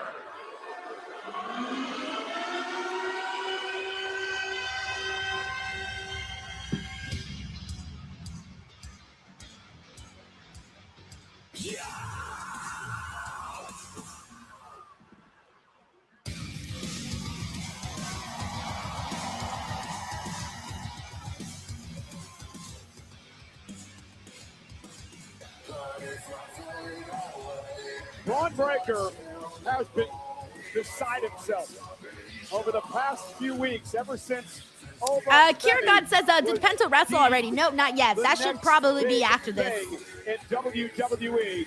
Breaker has been overcome, I believe, with jealousness. Can you blame him? I mean, Braun Breaker a few months back was almost unanimously regarded as the future I'm excited, of guys, for this WWE match. until the rumor Sunday night's arrived. main events. Make sure to be here. Braun I'll be Breaker streaming. finds this to be a very bitter, tough pill to swallow. Unk Dog says Heyman looking really sus. He always does. I would never trust Paul Heyman, ever. If Paul Heyman said, let me borrow $5 and I'll pay you back, I'd be like, pass, buddy. Gentlemen, If he you know said, how this hey, works. you can leave your dog 2 with me, I'd be signatures like, pass, makes buddy. it official for Sunday I ain't night's trusting main you event. for nothing. Mr. Breaker, if you please. Thank you, Nathaniel. See you here Sunday for All In. Or Sunday night's main event, whichever one. This Sunday and next Sunday. Yeah, because next Sunday's Sunday night's main event already, right? Gotta check the calendar. Yeah, it is. Yeah. So this Sunday, All In. Next Sunday, Sunday night's main event. The Sunday after that, Triple Mania. There's a lot happening around here. A lot happening. Who the hell you think you are? Huh? Honestly, who do you think that you are coming out here and claiming yourself to be the future as if you've earned it? What have you done? What have you done to earn the title of calling yourself the future around here, huh? Alonzo says, will the What, table Rock? survive? Absolutely not. Okay. You won King of the Ring. Okay. You squashed a bunch of people. What? Those all sound like great opportunities, but none of them sound like championships, now do they? See, 8 months ago, before you showed up, I had WWE in the palm of my hand. I had this place under control. I was the future, no doubt. They chanted my name every week just like they chant yours. They barked in every town that we go to, just like you. And then I got hurt. I took myself out because, no, let's face it, nobody back there is man enough to take me out, including you. And then what happened? You weasel your way into my spot and my opportunities and get handed everything. This mountain that apparently no one can climb that you speak of, you were born at the top of it, Oba. Don't fool yourself. You are in this position because I got hurt. That's it. It's that simple. Damn. And I'm back here to rightfully claim what belongs to me. Damn. I can't wait to hear what Oba has to say in return. Braun, you're an angry orange man. No, he didn't. Why are you so angry? No, he didn't. An Okay. angry orange man. Let me explain something to you, because I get the impression that you are so frustrated because you believe that I don't rate you, that I underestimate you. I don't. And right now to your face, I'm going to tell you exactly what I think about you.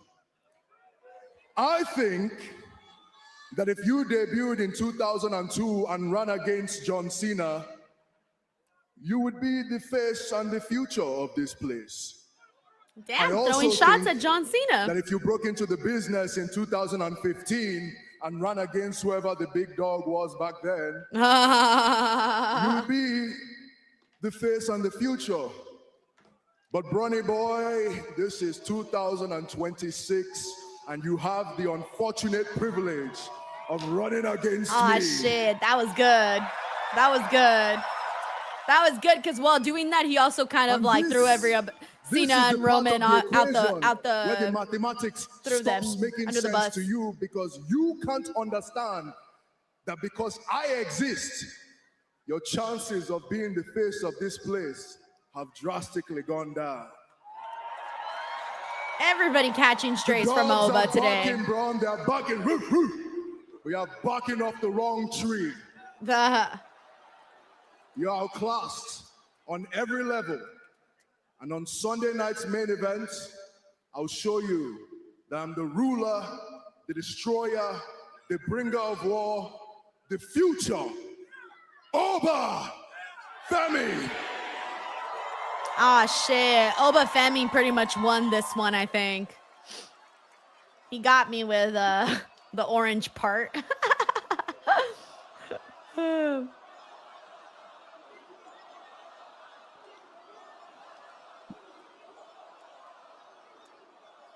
This is funny. It really is. I love it. I love the fact that they chant your name every week and they do the strut with you. And I love it.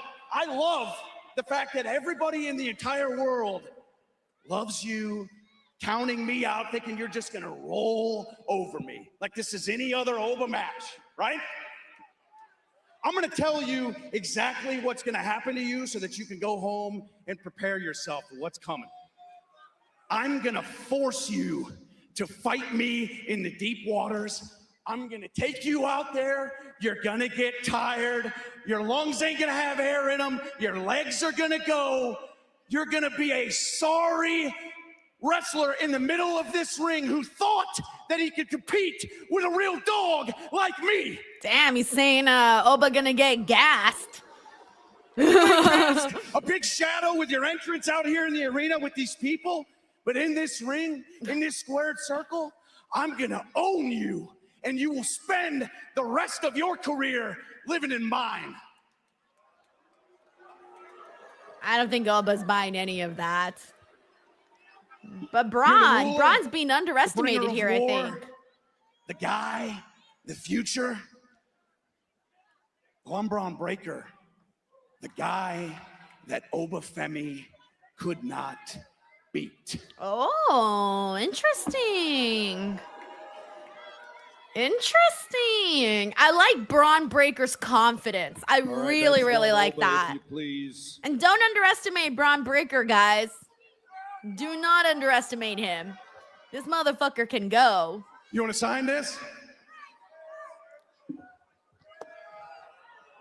Oh, showing a little Or disrespect there should to your Paul. daddy do it for you? Oh, St. Paul's his daddy. That's embarrassing. Yeah, sign it, Paul. That's embarrassing. Sign it for him. No one wants a daddy like that. You've been walking around the past couple weeks like you represent him, like you're his guy. Want nothing to do with me? Brock shows up. I take a back seat. Yeah. Brock, sign it. Yeah. Yeah. Sign it for him. Sign the paper. Sign it. Oh! I like Bron throwing Breakker it in with a his cheap face. shot to Femi. I like that. And this animosity with Heyman Yeah, continues. sign it, Paul. Uh-oh, Oh, no. Femi now. Oh, Breakker no. fighting out of Fight it. it, Femi fight now. it. With the blows to Breakker. Oh, yeah, Down the way. The brawl is blows. here. Big, meaty blows. And from behind, Division Get the teammate. F out of here, Austin Breakker, Theory. Austin Theory. Theory getting his as well at the hands of the ruler. And Breakker with a clothesline dropping Femi. And now the 2-on-1 attack of Femi by the tag team champions. I love this all the way up until we got Austin Theory involved in this.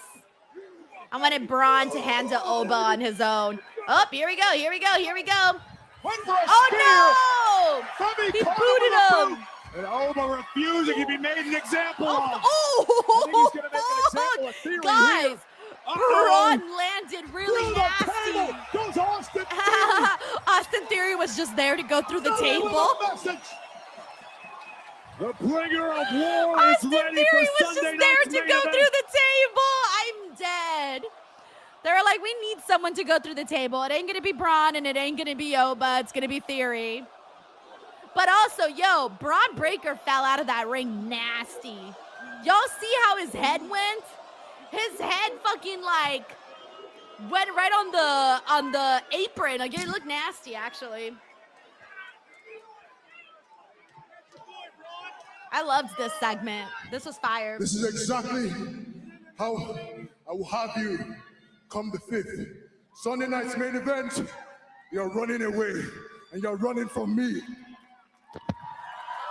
Bravo! Breakker has signed the contract. That shit was lit. And now Oba Femi has it. It's official.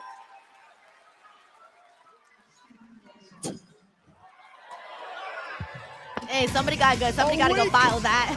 Somebody gotta go get it notarized. We gotta get that contract notarized. Sunday night's main event. Oba Femi, the future of WWE. That's gonna be fun, guys. It's gonna be very fun. I want to see these guys go at it a couple of times. All right, we got the Usos.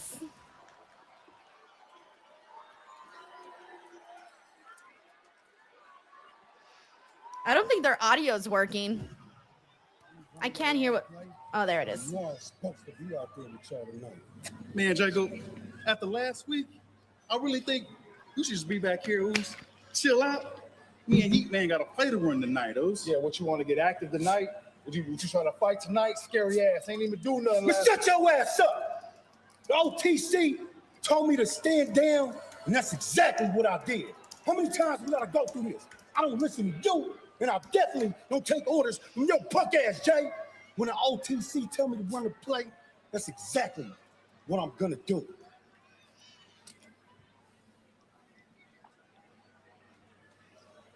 You know what this means, don't you?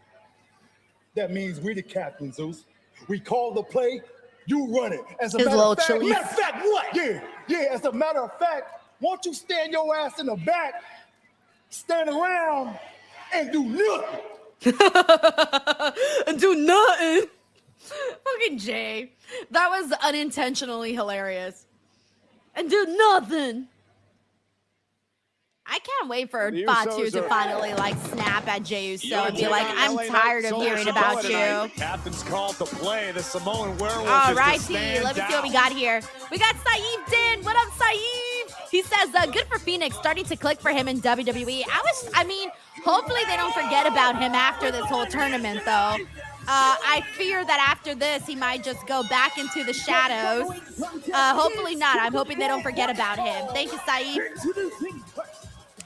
Tiffany Kunadi here says, hashtag fear the spear, promo code Denise at Blue Chew. Hey! And if you want that spear, Blue Chew Gold, promo code We saw Denise. earlier Thank you, tonight, Tiffany. Bron to the moon. He seeks revenge. Can he upset Big Cass? Next on Netflix. All right, let me mute this commercial break. We got Nyland here who says Braun is more saltier than a bag of pretzels. You know, I'm actually not really a big pretzel fan now that I think about it. I like the trail mix and things like that, but pretzels by itself, like I'll force myself to eat them because they always give them to you in the airplanes, but I don't love them. They really are just a little like bleh. But anyways, he is salty, and he should be though, because look at everything that happened. This was supposed to be his big moment, and all these big amazing things were supposed to happen to him. Now he's stuck in a tag team with Austin Theory. You know what I mean? It's just not that great. Errol Star, thank you Errol Smith, thank you for the 4 silver stars. We got Rick Tony with the tree, Earl with another silver star, and a super chat. Errol, thank you so much, bro. We got Fuzzy Balls here who says on Cody's podcast, Kevin Owens and Cody were talking about how much they hate the fake tanner that gets all over the locker room floor, the orange man.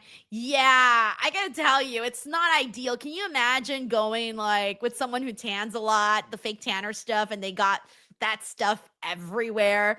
It's not ideal. Plus, I don't get it. Like, I don't think it looks good to be that tanned. Like, I feel like it doesn't look natural. Like, you look orange.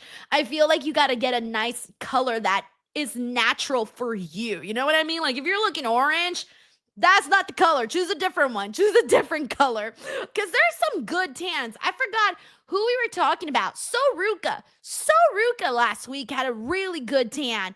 There was someone else. I can't remember who had a really good tan.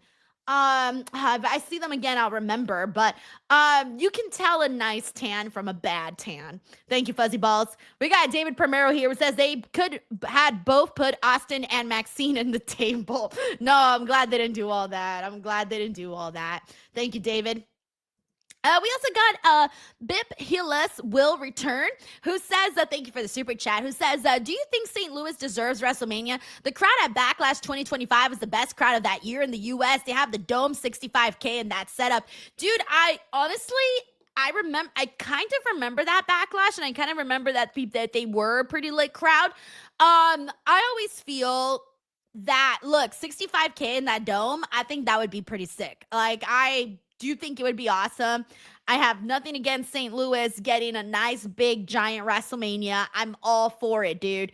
I would love to, I've never been to St. Louis for like a big event like that, but I have been to St. Louis, but I don't think I even went to the city. So I don't know like what the travel situation is there, but I feel like it can't be complicated. Like, I feel like it can't be complicated, for example, like LA. When people come to LA, people are driving such far distances. I think a nice city where you can have all of these venues up close, where a bunch of people can run at like conventions and things like that, that makes it so much better. Like, there's been so many places where, like, for example, like New Orleans and Dallas too. Dallas, except for Arlington though, because Arlington was kind of far, but like all the indies and the convention center and everything was so close to each other. I like that. I like when everything is, you don't have to travel for it, So I imagine that St. Louis would be like that. I imagine. I don't know what other options there are for like smaller venues for indies and conventions and such, but yeah, I think it would be sick, man. If you're from St. Louis, I hope you do get a WrestleMania there. Thank you. We got Earl Smith here. Says Denise Oba is amazing. I agree with you. And thank you, Earl, for the Silver Star. We also got Stephen Marchuli here, who says Braun versus Oba segment 100. Let them have their match, then separate them for a big match too down the line. Yes.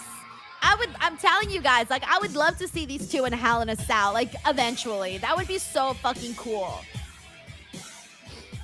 Thank you, Steven. And yes, 10 out of 10, no notes. I loved that segment. Queens, New York, weighing in her 276 pounds, Big Cass. For the first time in over 8 years. Oh, he didn't bring out the shirt. Enters a match here. Yes, Big Edge. Nathaniel Crenshaw remembers Big Edge. That's what I call Big Cass, Big Edge.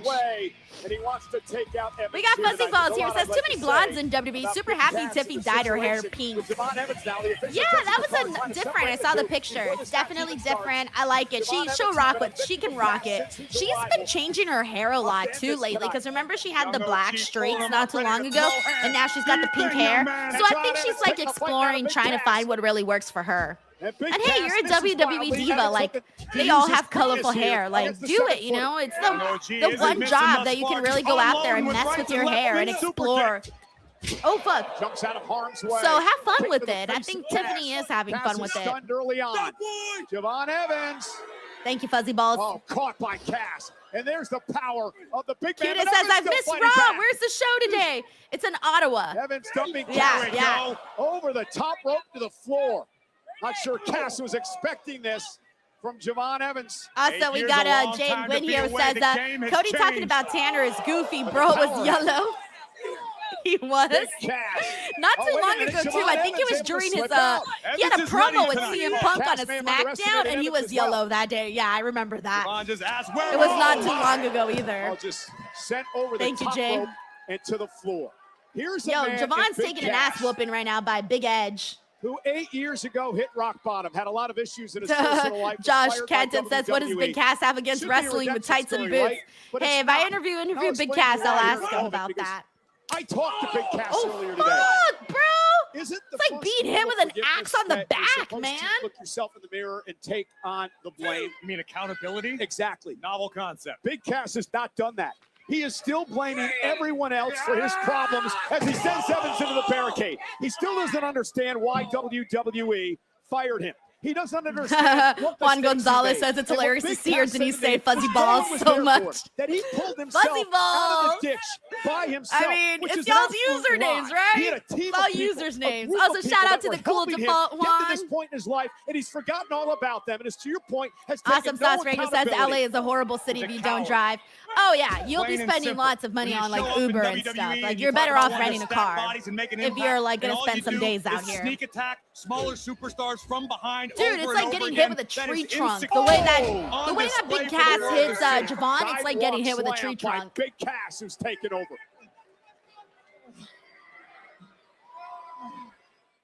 Oh, we're on a commercial break. Alrighty, guys. While we are on this commercial break, I do want to take a quick second to promote some of my shit. All right, promotion time here. But what I do want to take a second and remind everybody about is, hold on one second. I got to pull it up.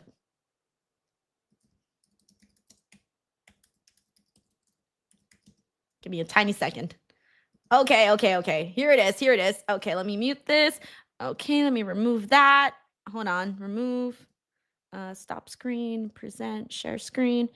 Nope, that's not what I was. Oh, I'm an idiot. I can't share this. Oh, I got to do it through here. Okay, hold on. Sorry, guys. I was trying to do this through Safari, but I have to do it through Google. I can't speak anymore. Google. Have you ever heard of Google? All right. I just didn't want to have to. I don't know what I'm doing. Hold on. I'm getting there. Here it is. There it is. All right. Let me take a second to promote here. Share screen. Here it is. All right, this is what I was trying to pull up here.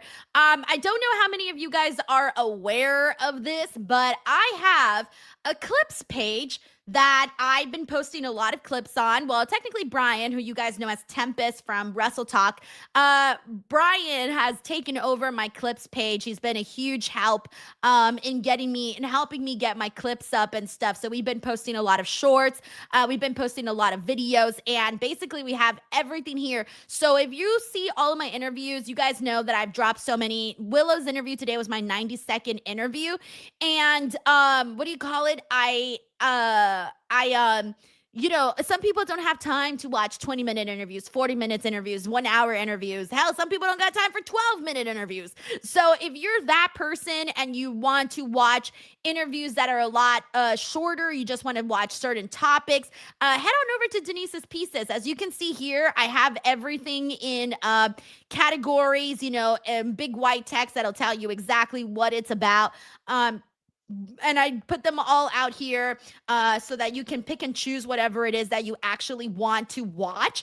And then also we have a bunch of shorts. I post a lot of my old shorts on here, a lot of my repurposed shorts on here. So if you want to click around and watch some of the interviews that I've posted in the past, as well as some recent ones, all of that is here on Denise's Pieces. So if you guys haven't subscribed yet, head on over to Denise's Pieces and please click that subscribe button. It would really mean a lot to me for you guys to check that all out. So I'll be trying to give some shout outs and stuff for anybody who does subscribe. I'm going to pull it up on my phone right now, and I'll be keeping an eye out on any of those new subscribers. Once again, that's Denise's Pieces, and I went ahead and posted the link in the chat, or you can just find it by searching Denise's Pieces. So yeah, hopefully you guys will go and check it out. All righty, but now let me go ahead and bring back Netflix. We're still on a commercial, so we're good. Oh wait, no, we're not. We're back. Whoops. There we go. All right, we're back. Clothesline, Cass still on his feet, but stunned. I think Cass has been busted open for lip as well. And those clotheslines with no impact to Evans. And again, the power of Cass catching Evans. Lifted him up on his Thank shoulders. you so much, Platinum Nick says. Denise's Pieces is a great channel. I'm subscribed. Thank you so much. I'm trying to get more views over there. It's very, very small still, but we're trying. We're trying. Putting more love and attention to it. I have a dedicated person now for that channel, which has been a huge difference maker. J6 says already a subscriber. Tessie Tess says Tempest is cool. Yeah, and Tempest is also doing coverage for me over at All In. So he's going to be getting some All In content in London, and we'll be posting it here on the channel. Also, sending you some love to Awesome Sauce Radio. Sending you some love, by the way. Thank you for being here. From this place into the ring, breaks the count.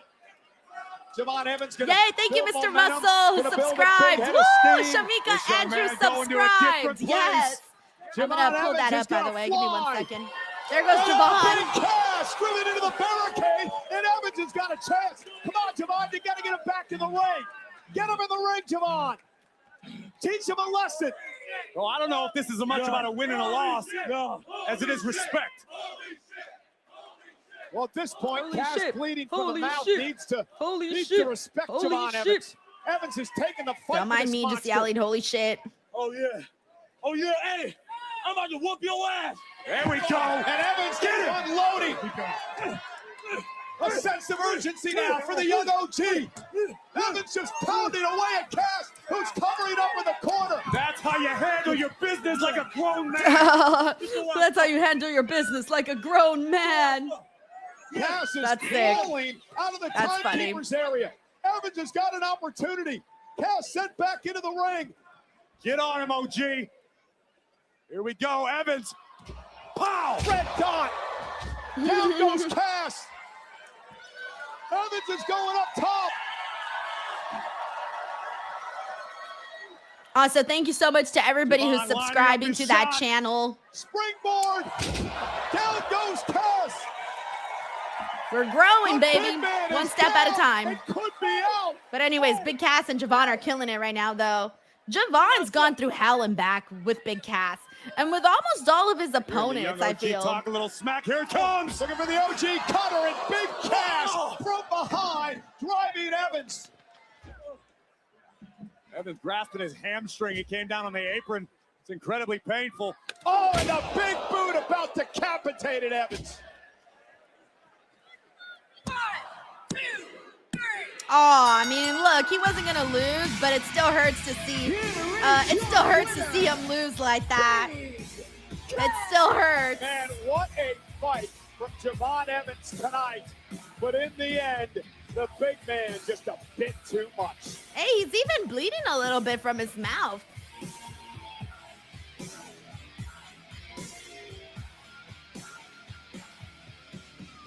I mean, I don't know if you weren't expecting that, but yeah, there was no way Big Cass was going to lose to Javon.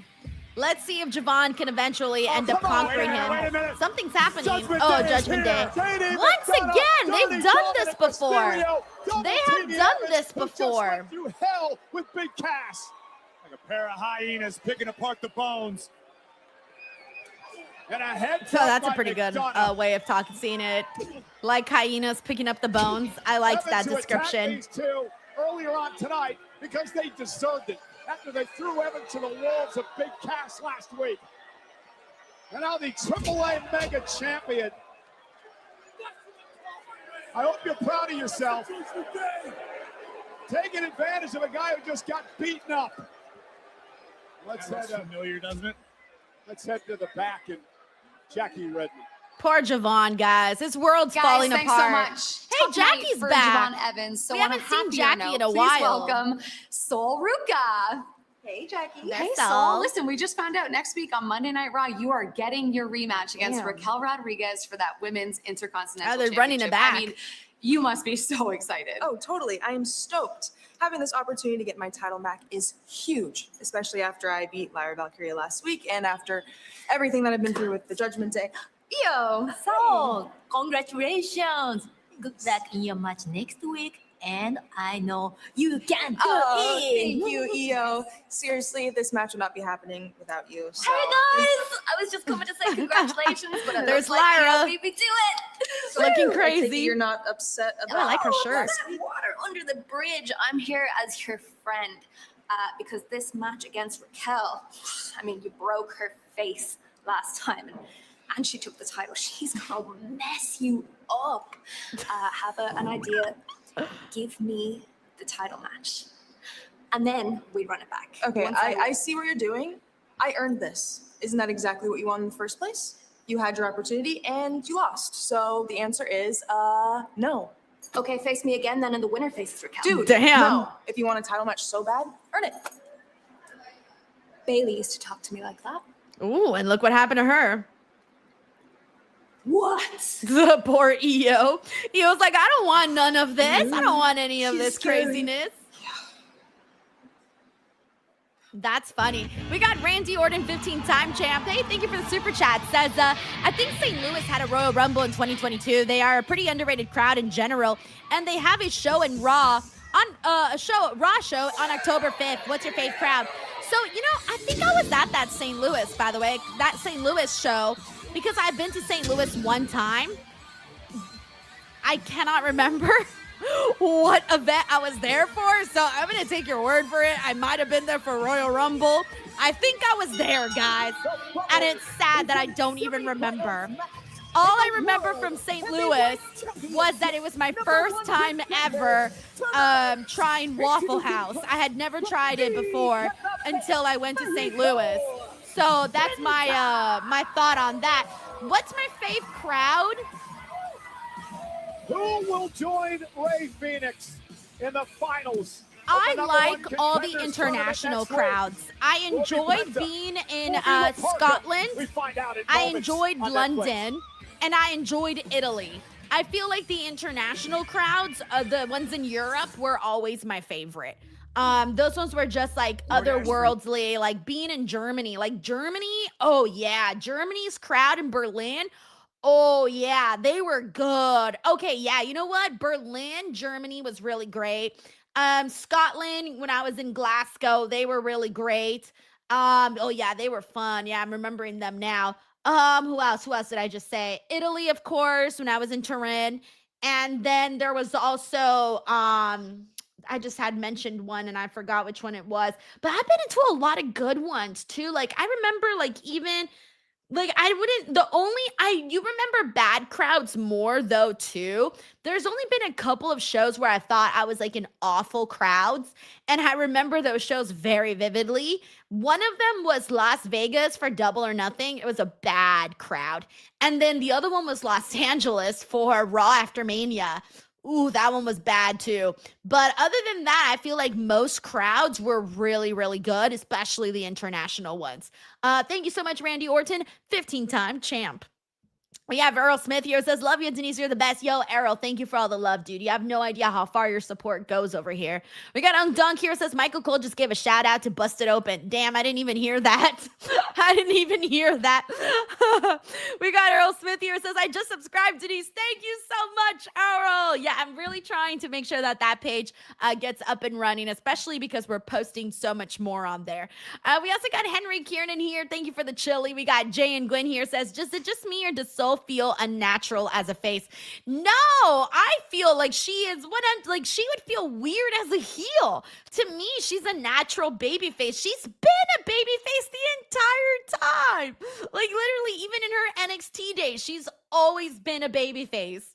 Thank you, Jay. We have Fuzzy Balls here who says, Lyra will interfere and cost Soul the title. Not sure if she will attack Soul or Raquel, but it could be a DQ because of the interference. Oh yeah, you're probably right. That's most likely what's going to happen, especially after Soul denied giving her opportunity to Lyra.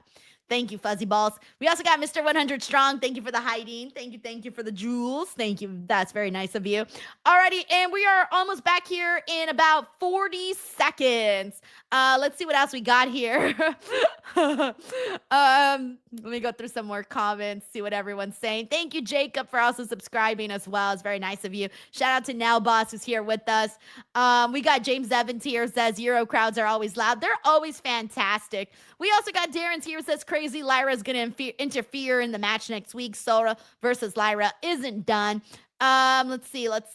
We got Shamika here who says, I'm mad I wasn't into WWE when the Royal Rumble was in Albany. It's one of my PLE on my bucket list. You know, it's funny because I remember it took me a really long time to go to a Royal Rumble too, because it took them forever to like ever do one like in my area. And so I eventually had to travel for a Royal Rumble. Part of the Netflix's Untold series. It premieres 2 weeks from tomorrow. That's Tuesday, September 8th. Here's By the way, we got Mike Parker here. It says, hate to see Javon lose, but a big boot as a finish in 2026 pops me. Practically takes a machine gun for someone to get a pin at times today, and I feel that should be reversed for the top matches. That's a really good way of saying it. You need a whole ass machine gun of moves to be taken out. I saw Mr. T. Oh, they're doing a Mr. T Netflix film. Thank you, Mike. But yeah, Javon will get his moment. It's just not happening right now. Right now, it's about Big Cass. Mishi, thank you so much for the floating heart. Say I pity the fool. You have to remain a character, or they're gonna turn you into a caricature. I pity the fool. Be strong. Have I not commanded thee to be strong?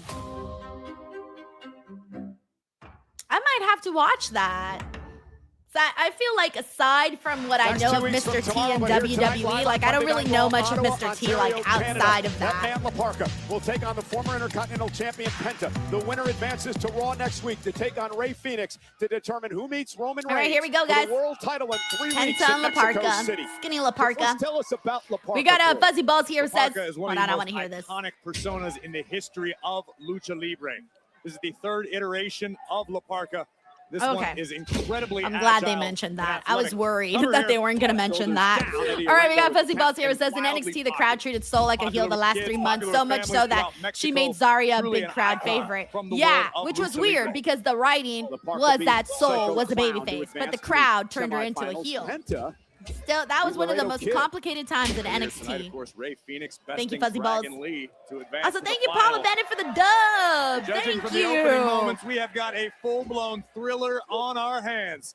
And now Penta sent into the corner. Nah, pity the fool. Laparca, incredibly athletic for a man of his size, approximately 6'4", but Sling blade.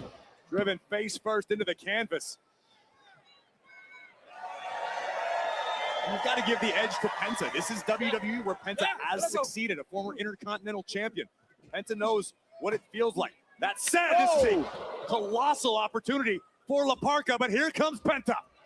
I think the cameraman took a little bit of that. I think the cameraman got hit. Yo, Caps Punk! Thank you so much for the loot box! With Rey Fenix and Dragon Lee Let's to battle fucking Los go, Perros del bro! Mal. Noon Let's Eastern on fucking go. WWE's That's YouTube sick. channel. Here comes Parka. Oh my! The moonsault takes out Penta. Again, this tournament started. Luchadors from Raw, SmackDown, and AAA competing for the opportunity. And you cannot understate, Corey, how much it means to battle for the world title in Mexico City. Oh, That is so cool. Goodness, super kick by Penta That into is the so cover. cool. Is it enough? Laparca I love kicks the way out. that looks, You're by the absolutely way. right about that, Cole, With but the for these confetti luchadors, and it's about more everything, than that just is a so championship cool. opportunity. It's about representing Lucha Libre on a global scale. It's about representing their Mexican heritage for the entire world to see and appreciate. And we mentioned it earlier, no matter what you think of Roman Reigns, you got to give him credit. Yeah, I officially opened up my YouTube app so that I can see the jewels a lot more because I don't get to see them enough Decision by the OTC. without it. Stabber. Penta quickly into the cover. Hooks the inside leg on Laparca, who kicks out.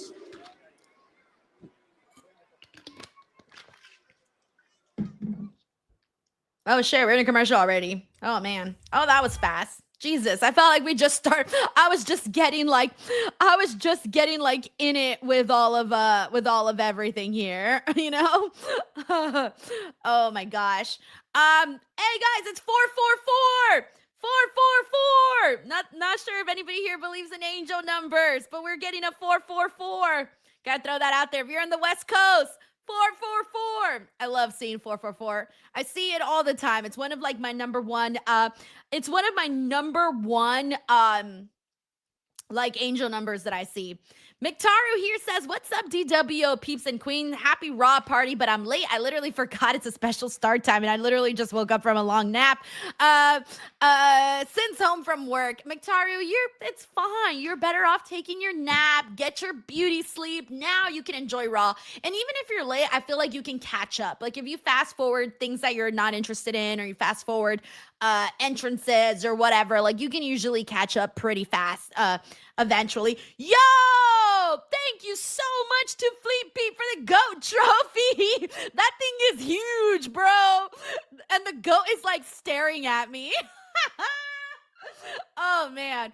Also, thank you so much to Earl for all of the silver stars as well. Yeah, okay, so they look so much cooler. So I had to pull it up through here so that I can see them better, because I don't get to see them as cool on here as I do on here. So it looks much funner when you're in the chat. You get to see like the cool design. And I think you could even replay too. Yeah, if you like, wait, did I just send myself something? Oh, guys, I'm an idiot. I just sent myself a fucking I accidentally sent myself a GOAT trophy. I'm like, oh, you can see it. And I'm like, you can see it if you click on it. And then I clicked on it and it went sending. And I was like, huh? And it just fucking sent. Yo, that's so funny. I just sent myself a fucking GOAT trophy. Thank you so much, Denise, for the GOAT trophy. Sending you some good karma. That's embarrassing. Oh, that was an accident. I thought if I clicked it, I was gonna get to see like a bigger version of it, like I did right now. Whoops. To the finals of the Do not World make Heavyweight that mistake, Championship, number guys. one contenders Do tournament not next make week that here on Raw mistake. against Ray Phoenix. I literally just bought Semi-final match myself earlier something. tonight. To this point, it's been a relatively one-sided Mixario, contest. thank you with so Penta much for the dictating the DWO pace. memberships, Yeah, by the way. former Intercontinental A lot of you guys were able to been in grab control some. most of the match, but I Laparca was looks to just turn it thinking, around. got some. Jerron Kincaid, Big kick Hassan from Laparca, now Batla, perched on the middle Justin turnbuckle, climbing to the Gonzalez, top. Here Eating comes Glass Parker. Film, Crossbody Henry takes out Penta. Edit, Rock 2985, Ricky Peck, This and is Laparca's Landon wheelhouse. all This got is where he wants themselves to be. Push a the pace, membership use the thanks to ropes, fly a little Mictaru. bit. Arm drags off the springboard and wow, what a power slam. Also, Cover thank now you so much by to Happy Laparca. Glass Hook to Blower for leg. the Gives Silver it Star, enough. Dr. Kick out Summer by Vibes for the Penta. 100, and Happy Glass Blower for the 100. Great flurry. All right, we're from back on Laparca Penta and as he Laparca. tries to scratch and claw his way back into this contest, hoping to advance to the finals and become #1 contender for the OTC's World Heavyweight Thank you, Ben, for the Championship Silver when Raw Star. arrives in Mexico City, September 14th. Yeah, I'm 3 really weeks excited from about Mexico tonight. and Raw in Mexico. Look at the Like, athleticism. that's so fucking cool. Penta, my God! Made him pay! Wicked drop kick. Now right to the chest. Ooh. Cover by Penta to advance. Kick out. We got by Mike Parker Laparca. here who says, cannot emphasize what a huge star Mr. T was in the appeared for the 80s. moment that Started a Penta hit threw all show, the the respect we A-Team, were co-starred talking in about that he Rocky had 3, for Laparca cartoon, out the breakfast window. cereal, the whole nine. He and Cyndi Was Lauper were delivering an crucial to onslaught. making WrestleMania 1 the Very success physical that it match was. between It's these funny two. because, like, Penta even if lining you it weren't up. He around wants in the that Mexican time, destroyer. he was so famous that Laparca you still back to know his feet. about Mr. Kept T. his You still Penta know of up the on his legend of shoulders. Mr. T. Laparca may have wanted the bone Because breaker, obviously his I watched finishing Mr. maneuver. T and Rocky too. But Rocky 3. I meant Rocky 2, 3. Up and around we Whatever. go. You guys know what I meant. Oh, you guys know what I Laparca meant. Into the cover. After planning Penta and a kick out. What a So, counter. like, everyone knows Mr. T, Beautiful but, like, satellite aside from, like, his DDT life, though, executed like, I don't know by his Laparca, personal but life. not enough to keep the former Thank you, Intercontinental Mike champion Parker, down for for 3. dropping some wisdom. Think about the Ben, mental thank you for the difficulty flower. Laparca in this one. Competing in Canada, certainly not his native country. He's still relatively unknown to much of the WWE universe. This is as much a premiere for Laparca. Oh my goodness. To introduce himself to the Darren world says Denise was in what hoping better Denise way would send than by herself some nerds advancing to the instead. finals. Dude, for reals. Look at this. Oh, sweet. Isn't it enough? Love it. Laparca kicks out. Thank you, The appointment is in there Earl. against Penta. He's now a veteran of WWE, a former Intercontinental champion. He's taken Awesome this Sauce company by Radio. storm. Let He's me comfortable see here. if I can paste it again. Can't Yep. have stars in your eyes when you want to become the I star just yourself. threw it into the chat. Penta Yeah, Frank, we were talking about this. The crowd trying has to get been to the top awful rope. today, Laparca meets him unfortunately. there. Precarious position for both luchadors. Oh, we're going to Cat-like the top. agility Sweet. from Laparca. Oh my God! Spanish fly! Laparca, can he take advantage? Into the cover. What a win this would be to go to the finals, and Penta kicks out. Spanish It's so fly pleasing delivered. for me to watch Penta and Laparca because of their gear. Like, their gear just Laparca looks so cool recognizing next the to each opening. Here other. it comes, looking for the bone breaker. Thank you so much, Penta Earl not allowing Smith, it to happen. for the I think super he's gonna break chat. a bone here. We got Kenny The here says Mr. T sacrifice. had all that jewelry and still wore bum shoes to help him keep him grounded and remind him of where he came from. Did he Here comes really? Penta. I don't think I've ever seen his shoes.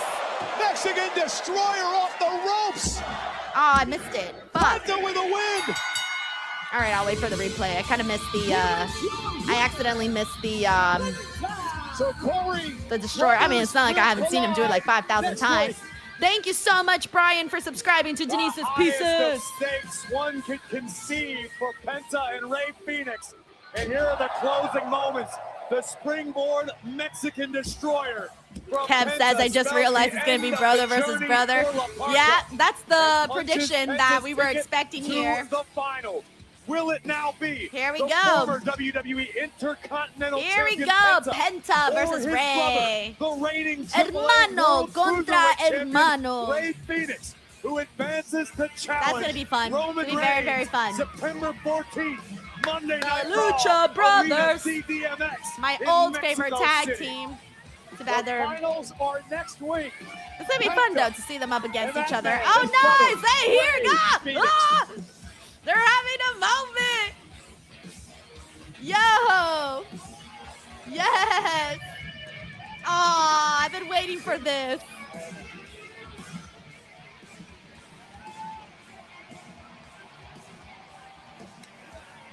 Yeah! Lucha Brothers are heading to the finals. Y'all know I love On the other Lucha news, Bros. Ryan Love the Garcia Lucha and Bros. Carmen have been going Oh at it my all god, I've summer been waiting ahead for of that the for like Welterweight ever. Championship bout. Victor This says massive Lucha showdown will take place Mexican Bros. Independence Been Day fucking weekend waiting on for Saturday, that September moment, 12th At man. T-Mobile Arena in Las Love Vegas. that. Tickets are on sale now. We also got Fuzzy Balls here. It says, big cast to Judgment Day doesn't move the needle for me. They need to TNT the Judgment Day and overhaul it, keeping the 5 current members. Adding big cast lacks any real imagination. He would be the muscle, though, like out there backing everybody up, filling in the role of, Besides all the fun and games, like, it's gonna always just wanted to change. tell you I don't again. think I would hate that idea, Thank to you. be honest with you. It'd What be you did different, last week though. for me, Very, very I different. can't repay you, but like I said before, Thank you, Fuzzy Balls. I got your back, and I owe you. Look at this softy solo Sokoa. Softy. Look at you. Nah, look, I appreciate that. You don't owe me a damn thing, though.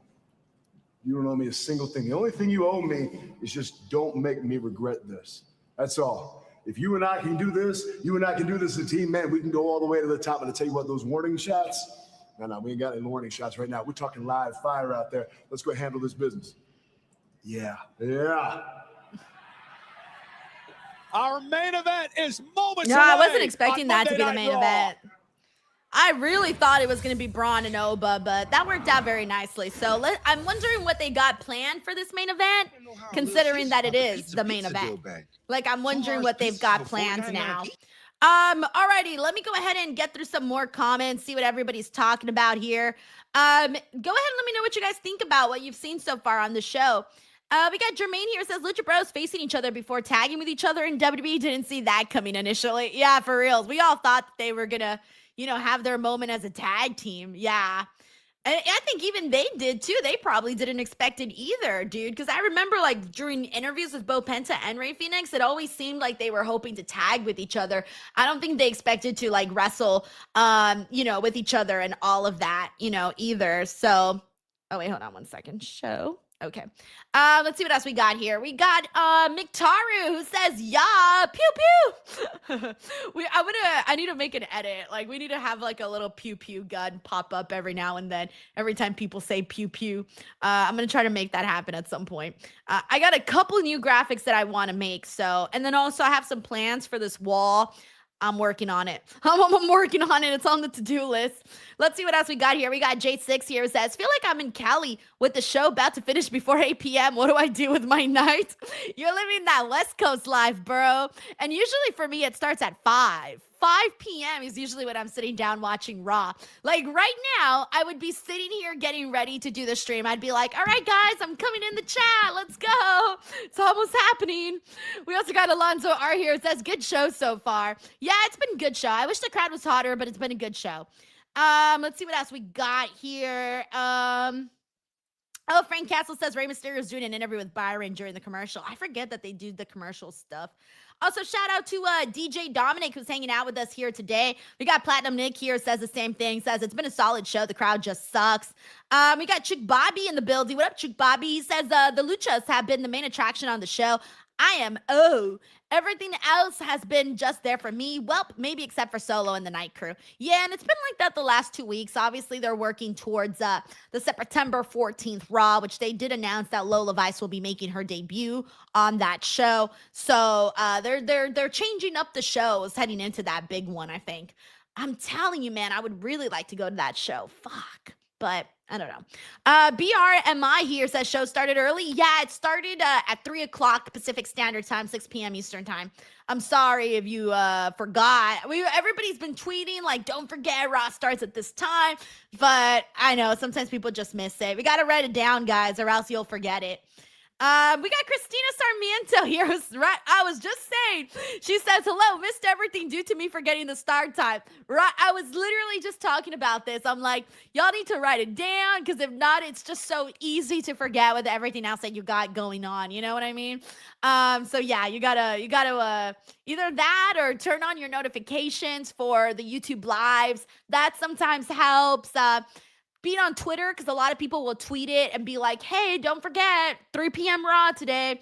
So that does happen quite a bit.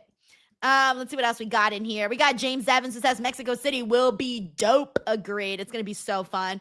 I can't wait to see what the atmosphere is gonna be like, because even when like AEW's done Grand Slam and stuff, it's always been like the crowd has been so fucking lit for them. So I can only imagine what it's gonna be like for and we're back.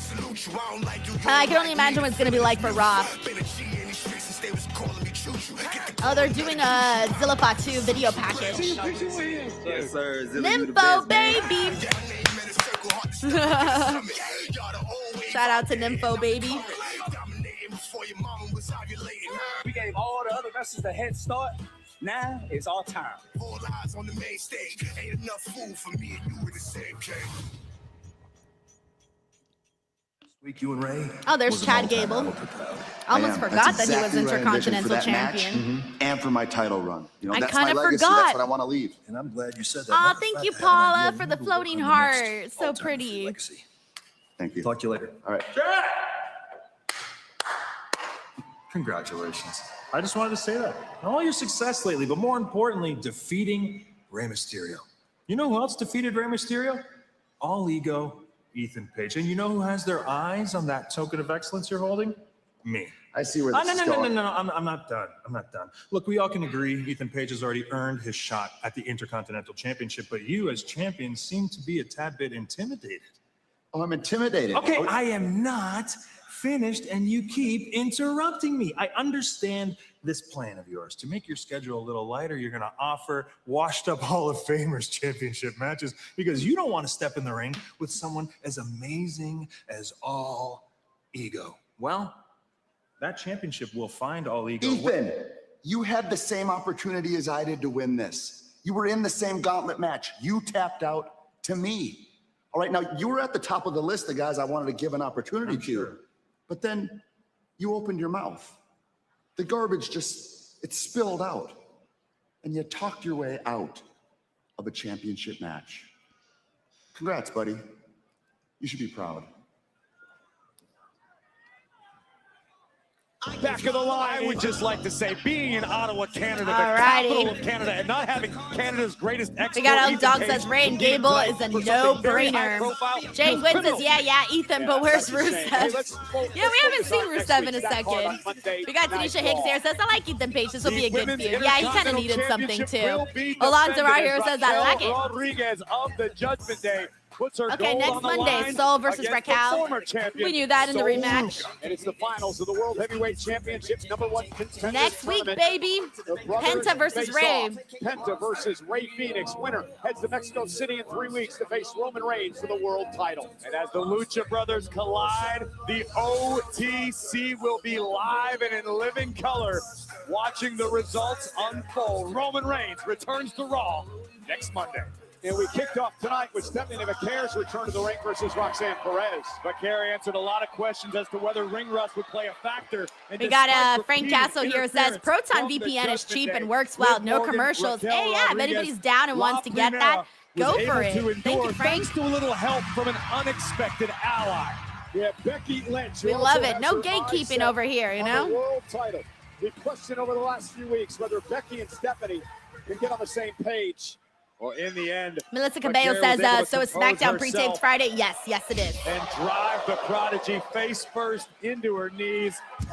What a win. What a return to the ring for Stephanie Vaquer.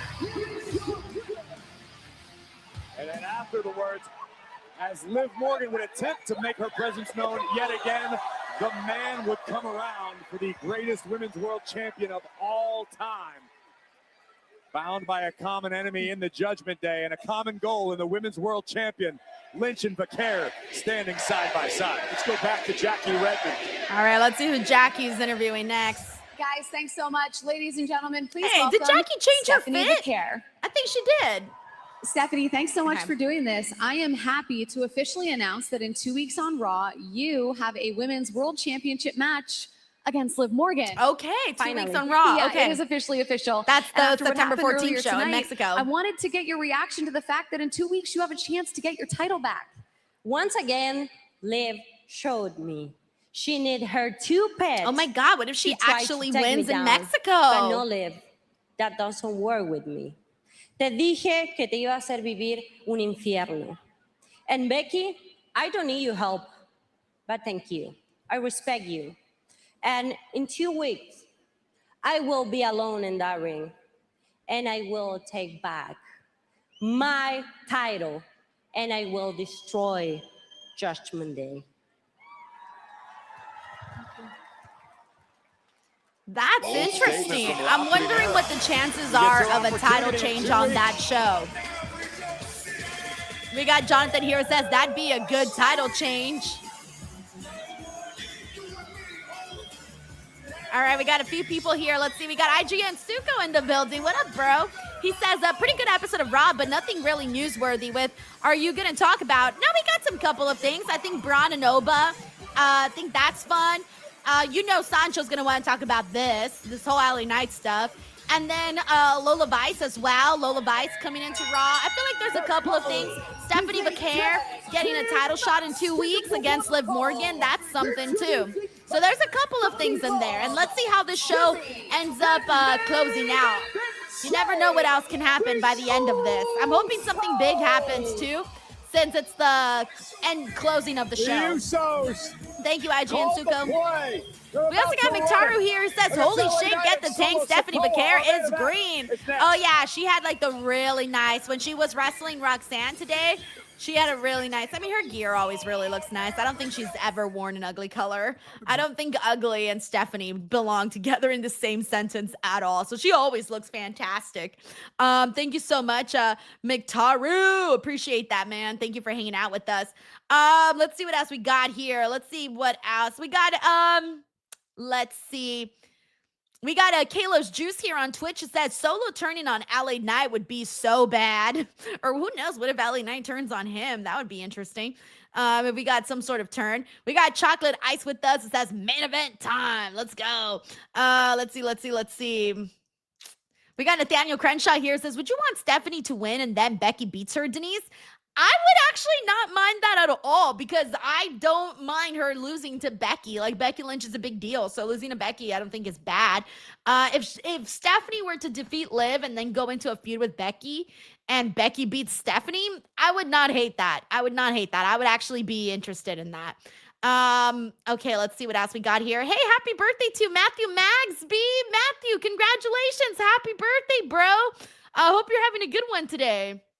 Let's see what else we got here. We got Yael Florida says, is nobody talking about Roxanne potentially winning Money in the Bank and cashing in on Liv? Like, why are we suddenly saying that Becky or Stephanie could dethrone her? Yes, Roxanne is the #1 pick right now for Money in the Bank, but right now there's no steam at the moment behind Roxanne. There's more steam going on between Becky and Stephanie and their whole program.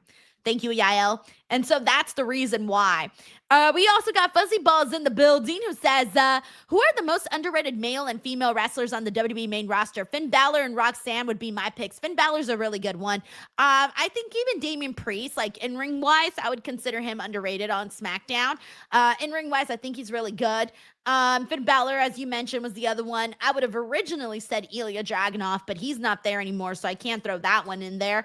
On the Raw side, I also have to throw in Rey Fenix. You guys saw him today, and he hasn't been able to shine as brightly as he did today. That was probably the best moment he's had, best match he's had on Raw and SmackDown combined. So I would throw him in there because he's so good as a wrestler.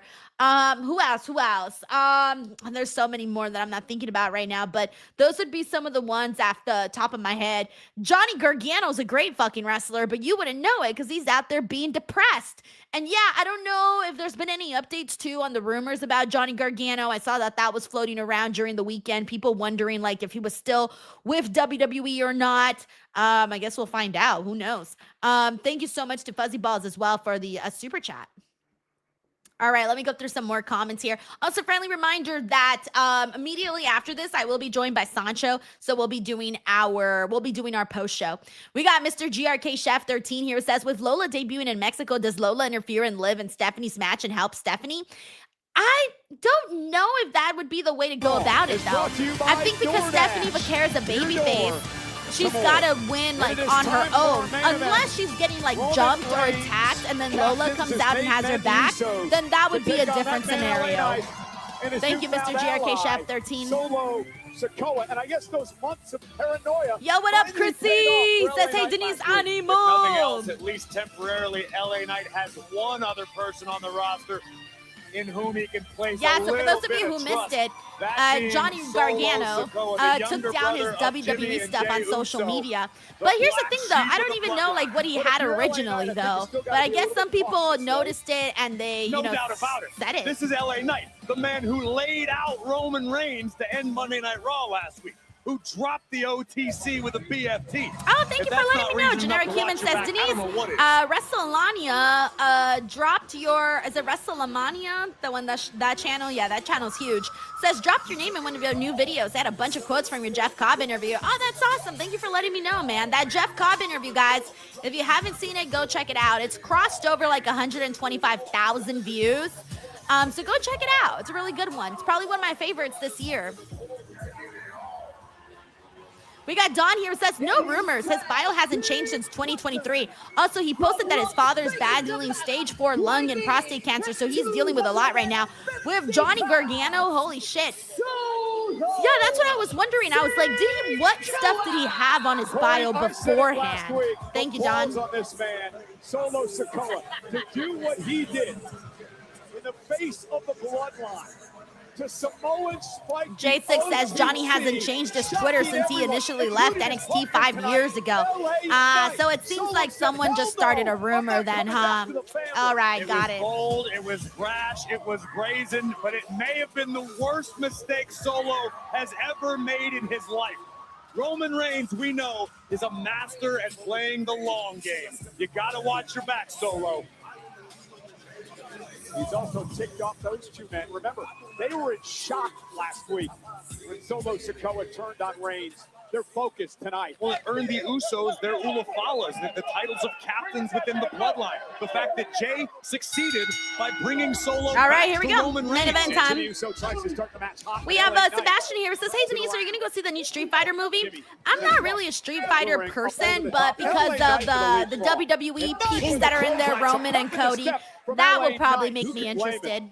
To at least take a peek. Primarily a lone wolf. The man walks to the beat of his own drum, doesn't have a lot of friends, doesn't have too many people eager to watch his Yeah, I back. like Solo's gear today, by the way. Enter Solo. We got your boy here who says, my boy Solo got new gear. Oh yeah, we different locked side in from for the real. megastar. It's good gear. I like the design on the side.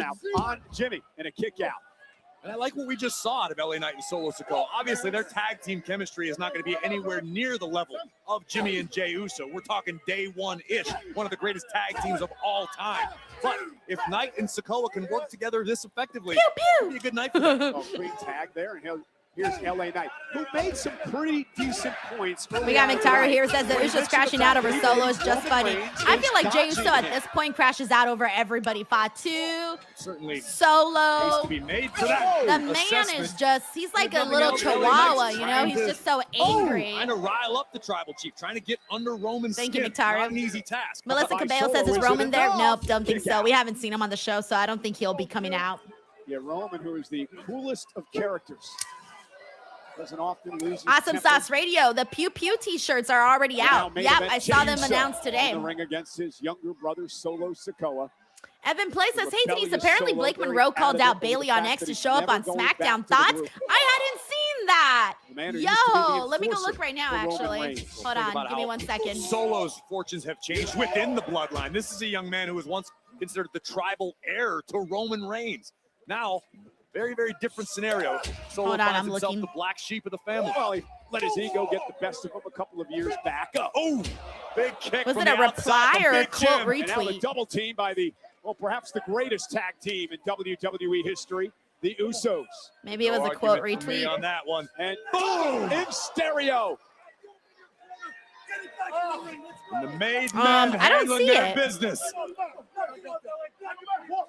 Yeah, send me a link, guys, because I don't see it on her page. I'm on her replies. Hold on, I'm on her replies. I didn't see it on her replies. Her repost. I don't see it on her repost. Post, maybe? God, I hate that fucking Twitter separated everything. Like, why did they separate everything? All right, I'll just wait for someone to send me a link. I know eventually someone will. Alrighty. Let's see where we would leave off here. We're on a commercial break. We got Sammy Swampai Boone in the building. What up, Sammy? How are you? He says, what do you want Liv Morgan? Who do you want Liv Morgan to lose to the World Women's Championship? I like the idea of it being Stephanie Vaquer. If it's not Stephanie Vaquer, I like the idea of Becky. No, I actually think that if we were to see Liv versus Becky, I think Liv should defeat Becky because I think Liv needs that. Like, she needs a big win like that. So if they were to actually do Liv and Becky, I think Liv should beat Becky. But I would love to see Stephanie get her title back. And I also love the idea of Roxanne someday cashing in her Money in the Bank briefcase and making that happen. I would love that too. So, yeah, I guess I'm kind of cool with whatever option they end up going with. Thank you, Sammy. We got Unk Dunk in the building who says, thoughts on Blake winning the briefcase and cashing on Chelsea, Tiffy, and Rhea. Here's the thing, though, is that she said that she wants her first match to be a world title match. So if we were to wait all the way until then for that to happen, we ain't going to see this woman wrestle for a long time. So I think it's got to happen way before then. But if she were to, like, let's say she were to have a match with Chelsea, right? And then she loses. Okay, whatever. And then she can go into the Money in the Bank and then win the Money in the Bank briefcase and then cash in on somebody. Like, that would be kind of cool. I wouldn't hate that at all. I love the idea. Ideally, the Tiffy match is the #1 match people want to see with her. But I do think that Blake and Rhea would be like massive too. And her and Chelsea, they would have a fun one. But I think Blake and Tiffy's the one everyone's holding their breath for. Thank you, Unk Dunk. Alrighty. We also have Jay and Gwen here. It says, with Lola, Raw finally got a women's call-up. I know. And most people were thinking she was going to go to SmackDown due to her relationship with Damian Priest. But yeah, they ended up going the other direction with Lola. But anyways, like, I'm cool with it, man. I'm so cool with it. I think Lola is going to be fantastic addition to Raw. We were talking about how all the Latinas are going to Raw. By the Usos. Jey Uso's the legal man as they're dominating their younger brother, Solo Sikoa, who is teaming with LA Knight tonight. Now, you may notice Jacob Fox. We got McTyro here. Says, when's the next pay-per-view for WWE? So on the schedule, we got for September, we have Sunday night's main event, but that's not necessarily a pay-per-view, although they have like big matches on that show. And then after that, we got Money in the Bank on October 10th. So October 10th is the official PLE. But Sunday night's main event is being built really strong, though. It feels like a PLE to me.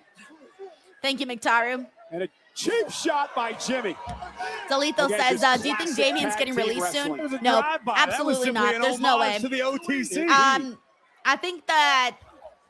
I think that given Damian Priest is, given that he's the one that worked closely with Bad Bunny, I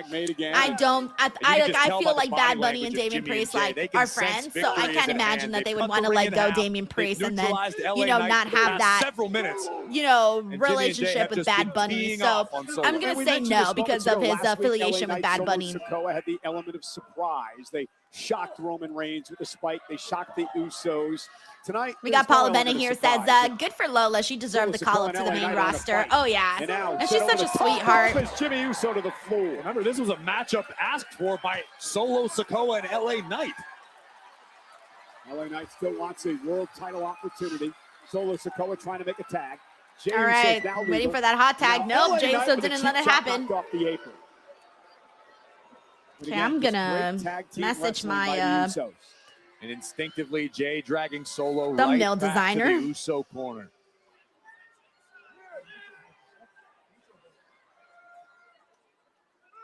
This match is kind of boring. Not gonna lie here, this match is kind of boring. I think the greatest in WWE history. The amount of titles they've won.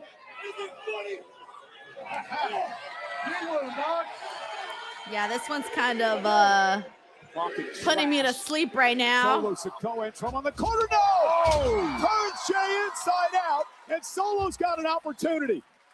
Sikoa Also, shout out to Bill W. from New York, who's also hanging out with us. Flatten the former world champion, and now LA Knight looking to back in the fray. LA Knight's been waiting to get that tag. Knight needs a tag. Still hasn't gotten the hot Solo tag. make it there. Jay's got to make a tag as well. Tag to Jimmy. I already know Sancho's going to be like, oh my God, LA Knight opened up the show and he closed the show. Yeah. Left jab by Knight, followed up with a right clothesline. Like, I already know that's exactly what Sancho is going to say. Neck breaker. We got Chris here who says, and yet they want us to be LA Knight invested in the is on a bloodline roll story. at the Not with boring expense matches, of Big Jim though. Uso. I know. But for a lot of people, though, this isn't boring. There are people that are going to love this match. LA Knight made him pay. But, like, this is Big Jim from for behind. me, it's not on the exciting Near scale. fall for Jimmy Uso. Looking for BFT. Cena Hour says, let Sancho live. Knight will drop Jimmy. I'm just here to rain on his parade. Megastar. James Evan. So I'm not going to be streaming NXT Heatwave. I'm only going to be streaming All In. Because I checked the times today, and they're basically on at the exact same time. So I'm picking one, sticking with one. But I'll still be watching Heatwave, and I'll probably be doing a post show afterwards for that. Isn't enough. And Jay breaking. We got Jay and Gwen here who says Dragon Lee and Ray Phoenix upstage the whole show. Damn right, baby. Damn right. Street champ sent to the outside. Here comes main event Jay. Here comes Jey Uso driving Solo. Solo caught it. Solo stuffed it. Solo just stuffed the suicide dive by Jay. So thank you for the love, Jose Lopez. OTC, you watching this shit? You watching the shit? Yeet. Oh no! Wait a minute! Wait. Oh, Hobbs. That's Hobbs. I mean, Royce Keys. Keys. They said Hobbs on commentary. And look at in the ring. In the ring. Who the hell are these guys? Is that Corey? That is so fucking funny. They also said Hobbs on commentary, and then Michael Cole was like, Royce Keys. That's Royce Keys, of course. Royce Keys is back after he got a. Oh wait, is that OTM? Yes, it is. Yeah. OTM. Bronco Nima and Lucian Price. Lucian Price are here. Wow, they got a Corey, call we heard up. the stories. Damn. Bronco and Royce Keys from in the hood in I'm Oakland. actually surprised they got Keys called he was up. taken out by Jacob Fatu, his former best friend. getting Take called it out. up. Jacob Fatu tried to destroy him, trying to cost him his career. Yeah, Royce I Keys did just not drove Jey expect Uso through that the barricade, and now, whatsoever. oh my God! OTM! Oh my! To LA Knight! I did not expect Laying waste to OTM. everyone. Just like 2 weeks ago, they were teasing a breakup with these guys on NXT. Look at the size of these dudes. Like literally 2 weeks ago, we were like, "Oh, is OTM gonna break up?" And now here they are on. Now here they are on Raw. I like the visual though. I like the visual of all these big boys. Drove Keys to this. We got Fuzzy Balls here. Says if Big Cass wants to stack bodies, why hasn't he stacked elite level performers instead of mid cards? He hasn't actually done anything impressive. Yeah, well, you know how it is. He's a heel, so he's gonna start with people that he considers easy targets. And now the steps off the face Thank you, of Fuzzy Jey Balls. Uso. But it enraged I feel like Royce Keys being aligned with the OTM is kind of bringing out more of his personality. Like he's showing more fire today than he ever has before. Corey Keys teamed with Solo, teamed with LA Knight. Chug Bobby says, wow, I was not expecting them to be here. Because Keys is back with. We got Rated Eye here says, now I understand why they wanted this to be the main event. Yeah, exactly. Because remember we had said like, oh, that's weird. So maybe something has to happen at the end of this to like justify it being the main event. Hey, you see what I can do in your family anytime? I can do whatever I want. You get your brain. This is a good move for OTM. I'm happy for them. I'll have some thoughts on the post show. Royce Keys is calling the play. And through the table goes Jimmy Uso. That's crazy. OTM got called up before Jada Parker, And Jada Parker was with OTM, and Jada Parker basically became the bigger star of the group. So bloodline. they like separated Jacob them. Fatu drove Royce Keys to this. Keys, Price, Neva laid waste to everybody. They And beat the don't shit give out a of damn everyone. who Yeah. they are. Keys Everyone's is out asking, are they for heels or are they revenge. faces? I would say heels for sure. Heels for sure. Even though Royce Keys went from a baby face to a heel. He got the heel beat out. He got the baby face beat out of him. Oh my gosh. All right. Well, that was kind of unexpected and fun. That'll definitely give us something to talk about on our show. We got quite a few things actually that we'll be able to talk about on the show. But before we get into that, y'all know what time it is. This podcast is sponsored by Blue Chew.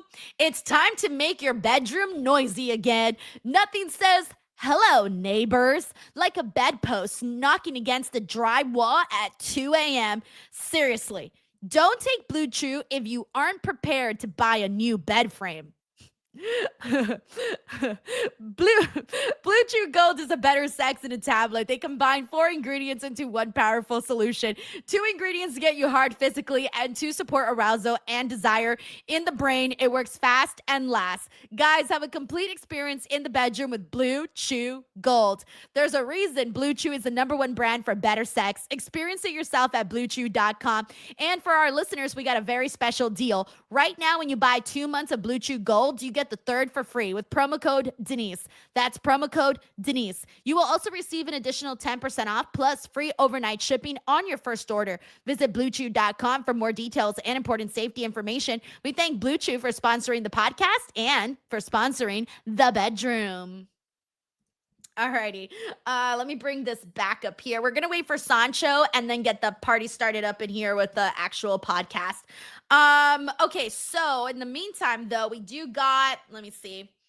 What do we got? We got Cyclops is better than Wolverine here. It says somehow LA will blame the bloodline for this. He is. LA Knight will blame the bloodline for this. And in a way, his point will be like, you guys beat the shit out of Royce Keys so badly that he had to come out here and act a fool like this, and now he's taking it out on us. So yeah, he is going to blame the bloodline. Earl, thank you so much for the silver star and for the super chat, Earl. We got IGN Suko here who says, everyone talks about LA Knight leaving Solo hanging, but let's not forget they both left Royce to die after SummerSlam, so kind of deserve, not gonna lie. That's true. LA Knight had left that day. I don't know where Solo Sikoa was at that day.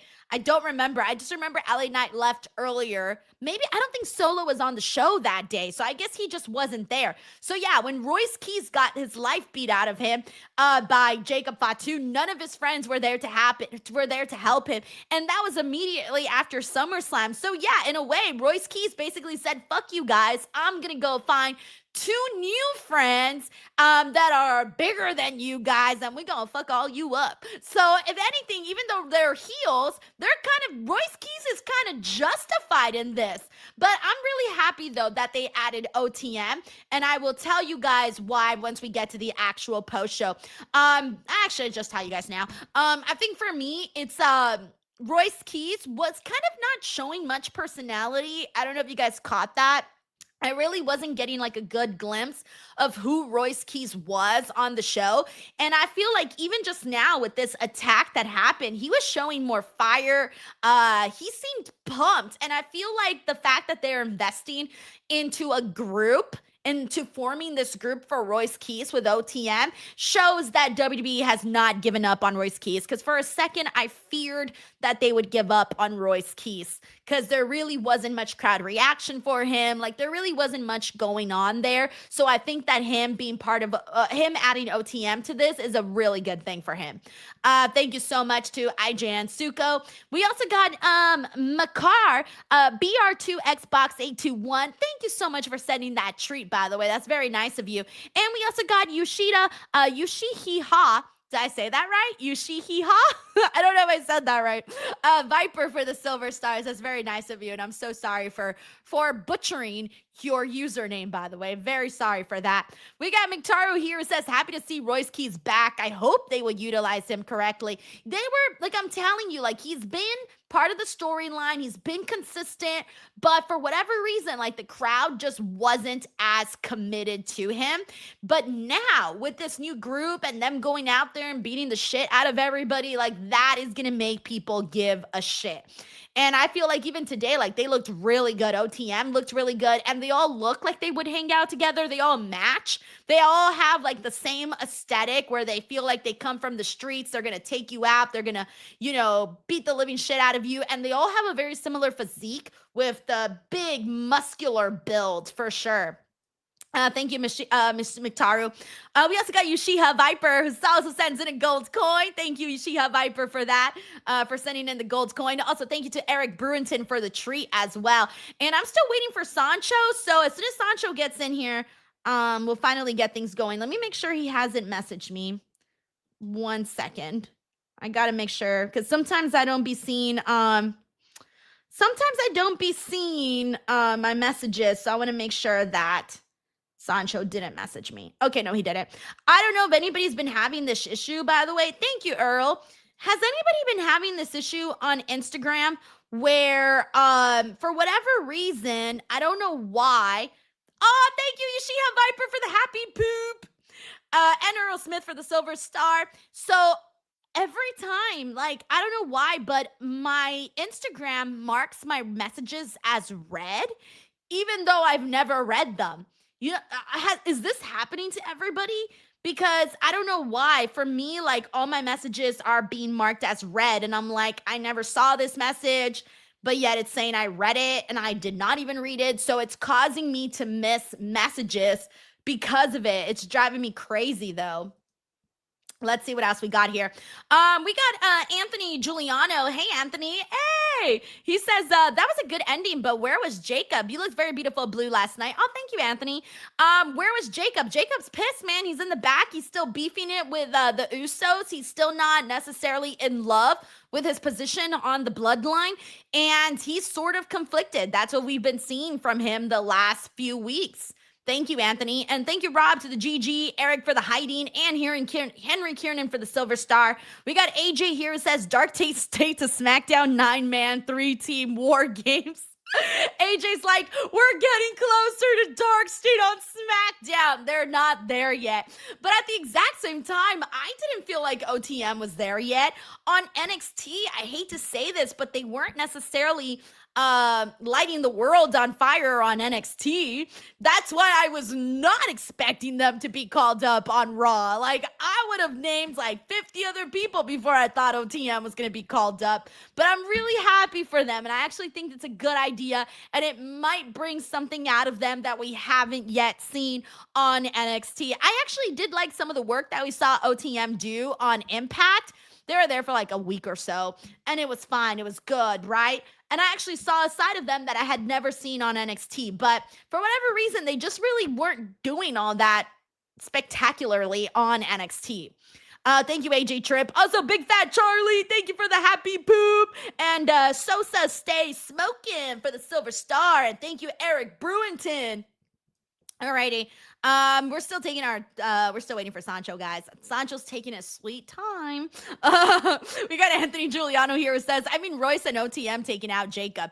No, well, Jacob wasn't out there, so they couldn't take him out because he wasn't out there. No, he wasn't out there. Thank you, Anthony. At least I didn't see him. Did y'all see him? Because I didn't see him. Yeah, I did not see him. Okay. Oh, yeah, J6 says Bronco being kicked out of Perros del Mal on Saturday now makes perfect sense. Oh, you're right about that. Yeah, I was reading about that on social media the other day. Yeah, on Saturday. Yeah, on Saturday. All right, let's see what else we got here. We got the Mucha says, sounds like someone else is in your account reading your messages. Possibly. I need to make sure that that's not happening because it's really messing me up a whole lot. Alrighty, let's see what we got here. We got Orlando here. Orlando, thank you so much for the sparkles. I appreciate you sending that over my direction, by the way. Let's see what else we got here. We got Machar here who says, honestly, OTM was due for a long time. They should have not have been in NXT for so many years. Here's the thing, though, is that, like, they weren't doing much on NXT. So, like, they could have been fine on NXT for even longer. Because how many times did you, like, honestly, how much do you remember of what OTM did on NXT? Like, they didn't really do that much.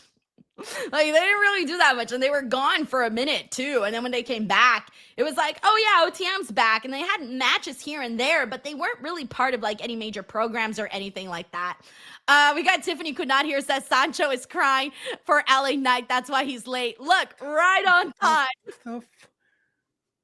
Right on time, Sancho.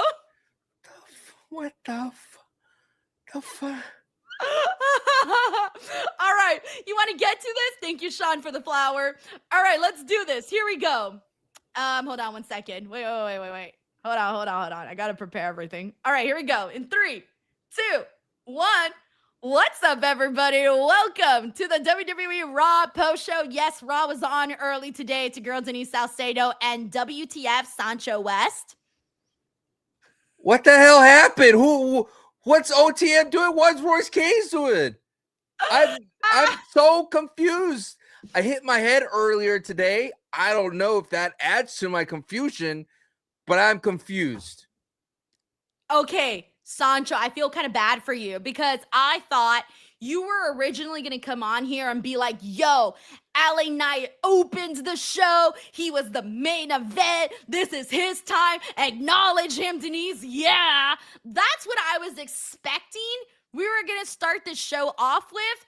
However, your boy didn't even get to finish his main event matchup because we had a tag team match with the Usos versus Solo Sikoa and LA Knight that was made during an opening segment after some shots were fired. Pew, pew. And unfortunately, they were attacked, all 4 guys, by the returning Royce Keys, who brought up 2 new members with him, and it just so happens that we got a call up. OTM is now on Monday Night Raw. Sancho, what was your reaction to the return of Royce and then seeing him suddenly be paired up with the OTM? Well, confusion, okay? It's like there's already a complex storyline with the bloodline. Are they heels? Are they baby faces? Are they heels? Are they baby faces? There's already a complex storyline with Solo, LA Knight, Roman, and then you add Royce Keys turning heel with the whole new tag team. Some people thought maybe Street Profits would have been a good selection, but OTM gets called up, and here we are, Royce Keys turning heel for what? Did Jacob Fatu knock something loose in him for him to go crazy? Is it because Solo and LA Knight didn't help him when he was getting beat senselessly by Jacob Fatu? What happened? I'm going to explain this to you, Sancho. So there's someone brought up a really good point right before you logged in. And that is that who was out there helping Royce Keys when he was getting his ass whooped? Was LA Knight out there? No. Was Solo Sikoa out there? No. No one had this man's back. He was bleeding out his guts, Sancho. We all remember that visual. Something else. Go ahead. He was bleeding his guts out, Sancho. Bleeding them out, okay? And no one was out there to help the man. So what did he do? He went out and he found 2 new friends with muscle to come out there, link up with him, and go out there and just say F everybody. F the Usos, F LA Knight, F Solo Sikoa, F all these guys. I'm on my own now with these 2 new friends that I've got. He went out and he found himself someone to have his back. That's the only justification for this. The timing is weird. That's all. Why do you feel the timing's weird? Because we're so busy with everything else. We got Sunday night's main, which could be a Sunday night main event thing, I guess. We have Money in the Bank in October, and then we have War Games, Survivor Series. I said we're too far away from War Games. The one thing I want to point out, though, Denise, I'd rather be confused than trying to figure it out and logically throw it together. I'd rather be like, what's going on? I'm tuning in next week versus I'm disappointed. I'm not tuning in next week. Does that make sense? Yeah. I liked this, though. Honestly, I really did for a couple of reasons. All right. I'm going to break this down, Sancho, and Break it maybe I'll down. convince you. Okay. DX style. Tell me how you feel after this. All right. Still So sad no first of matter all, what you say, but continue. on the Royce Keys side, Royce Keys, let's be real, the man wasn't getting very many big reactions. Okay. Tough as a babyface, yes. Agreed. Right. Like he was out there, he was doing what he can, he was involved in storylines on SmackDown and on Raw, but the world wasn't necessarily moving. And they tried to sell the sad star, the empathy, the coming from the streets type of thing. Palo Alto, trying to make it from there, from the ground up. Yes. But today, did you notice the fire that he had when he was out there with OTM and they were all, sort of feeling each other's energy? And you can see that, like, even the way that he was throwing the steel cage and all of the attack, like the attack it didn't feel bland. It didn't feel vanilla. I felt like there was fireworks in that. And I thought, damn, I kind of saw more of Royce Keys' personality in this one attack segment than I have like the entire time all the way since he's been here with the company. So for that reason, I like this. And also, I was a little concerned that because Royce Keys wasn't getting the reactions that I think WWE wanted him to, I was afraid that they were sort of gonna forget about him, that they were gonna be like, you know what, he's not getting over, let's give it up, ship has sailed, right? But the fact that they put in the effort to bring up two people, to make a new group, a new stable, that they haven't given up on Royce Keys, that they still feel like something is there. Aesthetically, too, I love the way all these three guys look together. They all look like they have things in common. I could actually buy that they would hang out together outside of what you see on the TV. And then on top of that, they all have a very similar build body-wise. So physique-wise, they all look good. Now, on the OTM side, though, I was surprised because OTM has not been the hottest thing on NXT. They've been on NXT for a while now, but I wouldn't say that they were some of the top people on the show. Like, yeah, they were there, but let's be real, people weren't really talking about OTM there either. In fact, like 2 weeks ago, though, the most conversation we had was that we thought that they were going to break up and then suddenly all was good again. So I actually feel like I saw more from OTM in these 5 or so minutes than I have their entire NXT run. And I was starting to feel bad for them on NXT because I thought, man, everything they do just kind of feels forgettable. And now this one attack, suddenly I'm like, oh, they've arrived. Question. Do you think, because, your experience with AEW, that Royce Keys, AK Powerhouse Hobbs, works better with the faction? So how do I say this? He's never been the leader of a faction, though. No, that's the because when difference. he was there with Joe and all of them, like when they were doing the trios, he was kind of just there. So yeah, like it wasn't necessarily, he was just there. Like he wasn't the leader, he was just part of the group, right?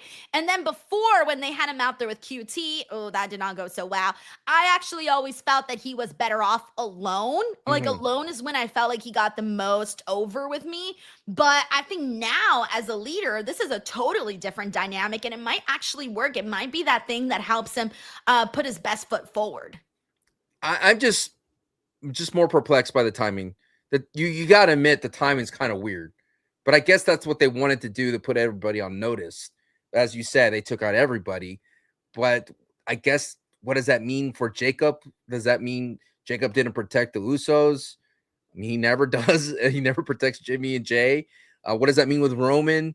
What does that mean with Royce Keys? Like, does he insert himself into the heavyweight title with this OTM flanking him? I mean, there's so many questions now. And I think, like I said, I'd rather have more questions than more like, oh, I already know the answers going forward and I already know how this plays out. I genuinely don't know how this plays out. I don't think you get like a triple threat at Survivor Series. I would love a traditional elimination Survivor Series with these teams. I think that'd be fun to see. Maybe OTM, go with Royce Keys, and then you keep growing it out. But that'd be interesting. I miss traditional elimination Survivor Series. I think you could tell a better story than War Games, in my opinion. I prefer War Games. I don't want to do the whole brand shit, like where they do like Team SmackDown. No, Team Raw. I didn't say Team SmackDown. I just want to see. I don't know. I want to see LA Knight at the Sancho. end of the day stand tall in an elimination format. Because I'd rather see War Games. All right, I need the spectacle. The entire time, the goal for this is the baby faces to come out on top, right? Am I wrong? Sure. And who are the two baby faces in this whole vortex tornado that just occurred? Solo and LA Knights. Right. And why slow down their momentum? That's the one thing I was a little bit upset about as well. Here's the thing, though, is that yes, there's momentum there with LA Knight and Solo. You feel the motion? You feel the motion? Yeah, I feel the motion. I feel feel it? what they're getting at, but I don't like. I know you were talking about the timing and how it feels weird because it's their moment right now. But that's the thing, though, is that you can do more than one thing. It livens up the program. To me, I like the idea of, oh, hey, I didn't see this coming. Now, all of a sudden, this adds a whole other layer to this story that we're seeing. And it's better because, look, Sancho, I'm not going to lie to you. I laughed in the opening segment. There were some cute moments in the beginning, but the opening promo between LA Knight and Solo Sikoa kind of felt like it was something for a child. And it was cute. It was catchphrases and pew pew. And it's so funny. That's actually my favorite part is the pew pew part. But everything else. The most childish part about it, but continue. Yeah, there you go. The most childish part about it. But everything else just felt so generic. And I'm like, where's the juice? Where's the spice? Where's the sugar? Give me something here. Like, I'm chewing on a vegetable right now. I'm sorry, Denise. Just because you don't like nutmeg, all right? Nutmeg is the secret sauce, and you don't like it, you gotta hate on it, Denise. You're just a hater. You're just a hater. Now you're like, oh, you're the one hating on OTM and Royce Keys. You're literally like, oh, look at these three guys all oiled up, their body, their physique, they look incredible. Their physique did look you're incredible. Like, OTM, here we go. You're jumping on board already. I'm on board. I liked what they did, Sancho. Look. First impressions mean a whole lot, and I thought the first impression was pretty damn all right. So what about Street Profits? Where are they? The Street Profits have not, they've been the exact same characters forever. They need to think of something new. The Street Profits, it's been there, done that. I have been calling for a change for the Street Profits in a really long time. I think, unfortunately, the act has gotten very stale for me.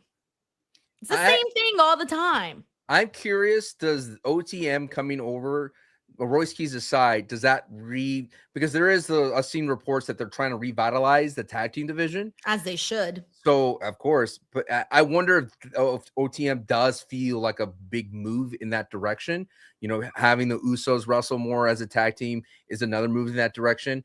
The Lucha Brothers finally getting some screen time together. Maybe that's another move in that direction.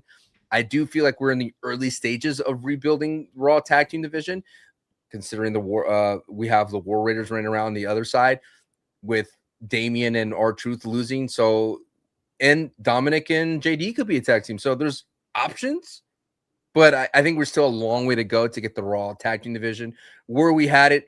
I've said this so many times on my socials. At one point we had the Lucha Brothers, the New Day. We had, who else? We had Motor City Machine Guns, and we had the Tongans all under the one company. You're telling me we cannot get anything going from those guys? Blows my mind. Yeah, I know. It's unfortunate, but that's where we're at, though. They still do need a lot more teams, like you said. And I don't know how much we're actually going to get out of OTM, because I'm not going to sit here and be like, oh, yeah, they're extraordinary wrestlers. I can't really tell you that. I think there's more so about their look and how they come across. I think that's more so the selling point. A hurt business type of situation with Royce Keys being like the MVP type of character? No, because Hurt Business can wrestle a lot more. Okay. Yeah, OTM's more about the muscle. That's it. But I don't really feel like maybe I forgot, but I don't really feel like I was sitting here on NXT going, damn, they have great matches. I wasn't really thinking that, but they look the part. They look great. Let's see what we get out of it. Maybe I'm underestimating them on that end. I think you were happy because you're like, yes, Sancho can go full Sancho today. No, I did not. I'm rooting Yes, for you, Sancho. you I'm were. rooting for you. I'm your I friend. can't I'm have rooting for you. I'm rooting for your anything happiness. nice 2 weeks in a row. You know, I can't have it twice. We got Sin City Sane here. It says Royce went from uninteresting to interesting. This could be nasty. Also, Bronco getting a shine is a dub. You see what I mean? Sin City Sane here just pointing out exactly what I just said, that Royce Keys Went from uninteresting to interesting. Granted, right there, baby. Bronco got kicked out of the Los Perros, so I understand. Thank you so much to Yoshida Viper, by the way, for all of the love. We got C. Delgado here. Says, even Keith is tired of LA Knight. Instant baby face. I don't tell the people to say this, Sancho. The people are saying this on their own accord. Thank you, C. Delgado. We got CJ here. Says, Avery Styles is in TNA and I hear has a huge following in the gay community. CJ. It's classic. CJ, I gotta read these, man. It is interesting how Avery Styles is 1-for-1 carbon copy of his father. Like, it's so fascinating to me when you see Braun Breaker not trying to be like his any kind of family member lineage, and then you have someone like Avery Styles is leaning on into it, almost a splitting image like his father down to his moveset. But it is fascinating. And then you have Steve Borden, right? Is Sting's son. Yeah. Oh my and gosh. he's not. Yeah. The dude does look like Superman. He does look like Superman. His dad. Like, come on. Like, good job, Sting. Like, good job. Seriously, bro. So Sting's son doesn't have anything that looked like Sting at all. Like, doesn't have the bleach blonde hair or the silver the surf paint type of thing. Doesn't have any of that. And then you look at others like across, and Avery's like, nah, I love my dad. I'm gonna be my dad, which is fine. And it's interesting with TNA. It's like, why not run it back? Like, I think TNA needs more legacy more than anything, unless you're Zilla Fatu and you want to be a nympho baby. We all want to be a nympho baby. I don't understand how Zilla Fatu botched that. I don't know either. I think maybe just like the emotions, the adrenaline, all of that. I don't know, Denise. That's a tough Nepo nympho. That's a big gap. Like, all love and respect to Zilla Fatu. Sancho, you've never had those moments where you're thinking so fast and you're like in a million places and the wrong word comes out? Because it happens to me all the time. I get paid to cast for a living, and I've always botched something along the way. Okay, but what I do want to say, going back to CJ and what he said about bringing up Avery Styles, I did see some like poor takes online. Like, I saw one person tweet like, Avery Styles, his whole personality is being his dad. And I'm like, bro, he's like 4 matches into his career. He's a fucking kid, man. Let him find himself. So what if his personality is being AJ Styles' son right now? Let him have that. Let him have it. And then down the line, years and years later, we can talk about who Avery Styles is. You know, I just feel like there's some people that are expecting him to know his whole character and his whole everything, and he's like 4 matches in, man. He has to stand out on the mic, though. I like AJ. I like AJ. Started. I know, but you just started with TNA, so your expectations are higher. It is what it is. I love Texas football. Wrestling wise, he's already probably better than a lot of other sure. But second generations. Speaking of college football, like I mentioned, Texas, we have Arch Manning here, who is the great lineage of all quarterbacks of the Manning family. You cannot have a bad year. Arch did have a bad year. Now he is going to have bigger expectations. Now he's into his, second year as a starter as for the UT. So Avery Styles, you signed with TNA. Those expectations are huge. He could have stayed on the Indies a lot longer. Let's be real. Could have. I've based off the clips that I've seen, I feel like, okay, wrestling wise, it's the place for him. Promo, I mean, there's guys that are on fucking Monday Night Raw that can't cut a promo. Like, think about that. And these are people that are further in their careers, you know what I mean? So, like, it takes time. It takes time. We got Derek Greer, by the way, DWO member for 2 months. Thank you, Derek. We got Ritter Kung here, says, Royce did say it to Solo that no one helped him. See, there you go. Sancho, you wanted a reason. Oh, I'm sorry. You're a pro wrestler. It happens every now and then. You didn't hear LA Knight complain that no one helped him? Yeah. We got Sin City Saint here, says Royce Keys is going to bully LA Knight and make him take the LA out of his name. Actually, I would like that. I was going to say, if anything, Royce Keys, because I think Royce Keys spent some time in Northern California. If anything, he's closer to being an LA Royce Keys than LA Knight is. But whatever. LA Knight lived in LA for years. Oh my gosh, but he wasn't born here. Anyways, thank you, Sin City Saint. We got Logan here, says, I'm so tired of the bloodline constantly main eventing. Well, they did it this time because of the OTM stuff and Royce Keys and all of that. Thank you, Logan. Also, thank you to Christian Lopez.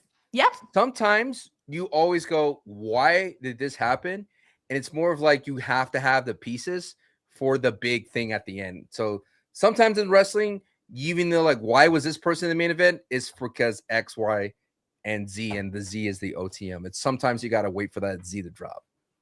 We got Anthony Giuliano here. It says, are we predicting they will attack Roman next week?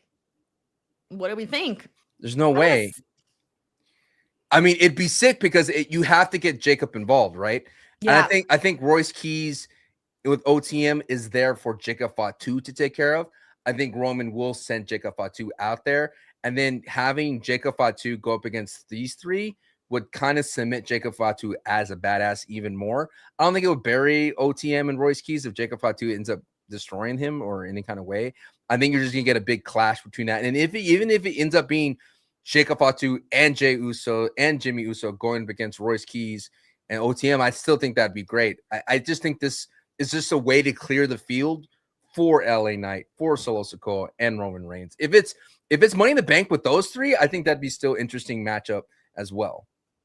We got CJ here who says Crazy the Penta Ray Phoenix match is pre-recorded. I didn't even I know it's I thought it was only double taping. I thought it was SmackDown was being double taped.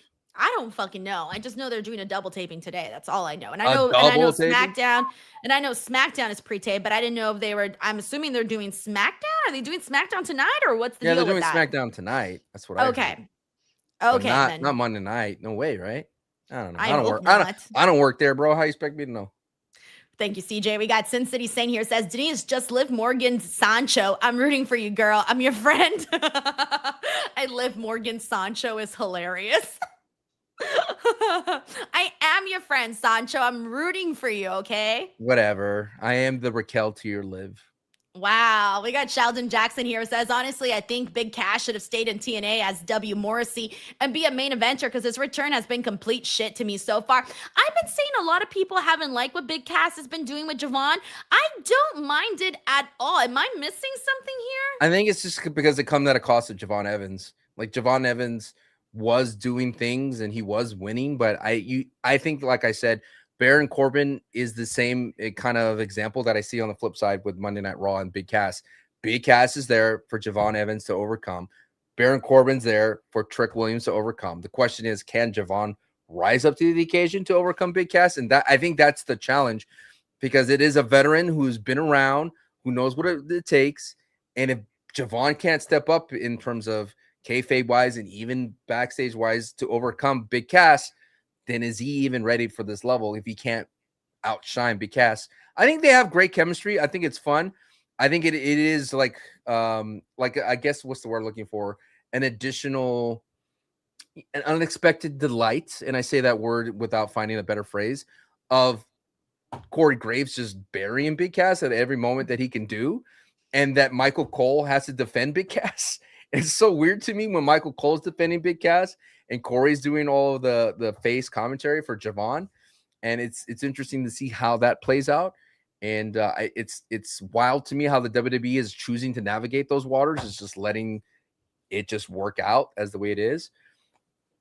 But I don't know. It's kind of weird to see Big Cass every now and then looking over there dead in Corey's eyes. It's so fascinating to me how all this is being allowed. Yeah, I think the story here is there's two ways, right? Because this is either could be the thing where you're trying to get Big Cass to there's a world where he could be involved in a title picture with, like, for example, the World Heavyweight Championship picture. Like, he can get there because of his physique. I mean, I could definitely see them trying to put them up as a possible challenger. I don't see him winning the World Heavyweight Championship, but I see him being a body for maybe Oba to throw around, or Braun Breaker, or somebody like that. Or an LA Knight, sure.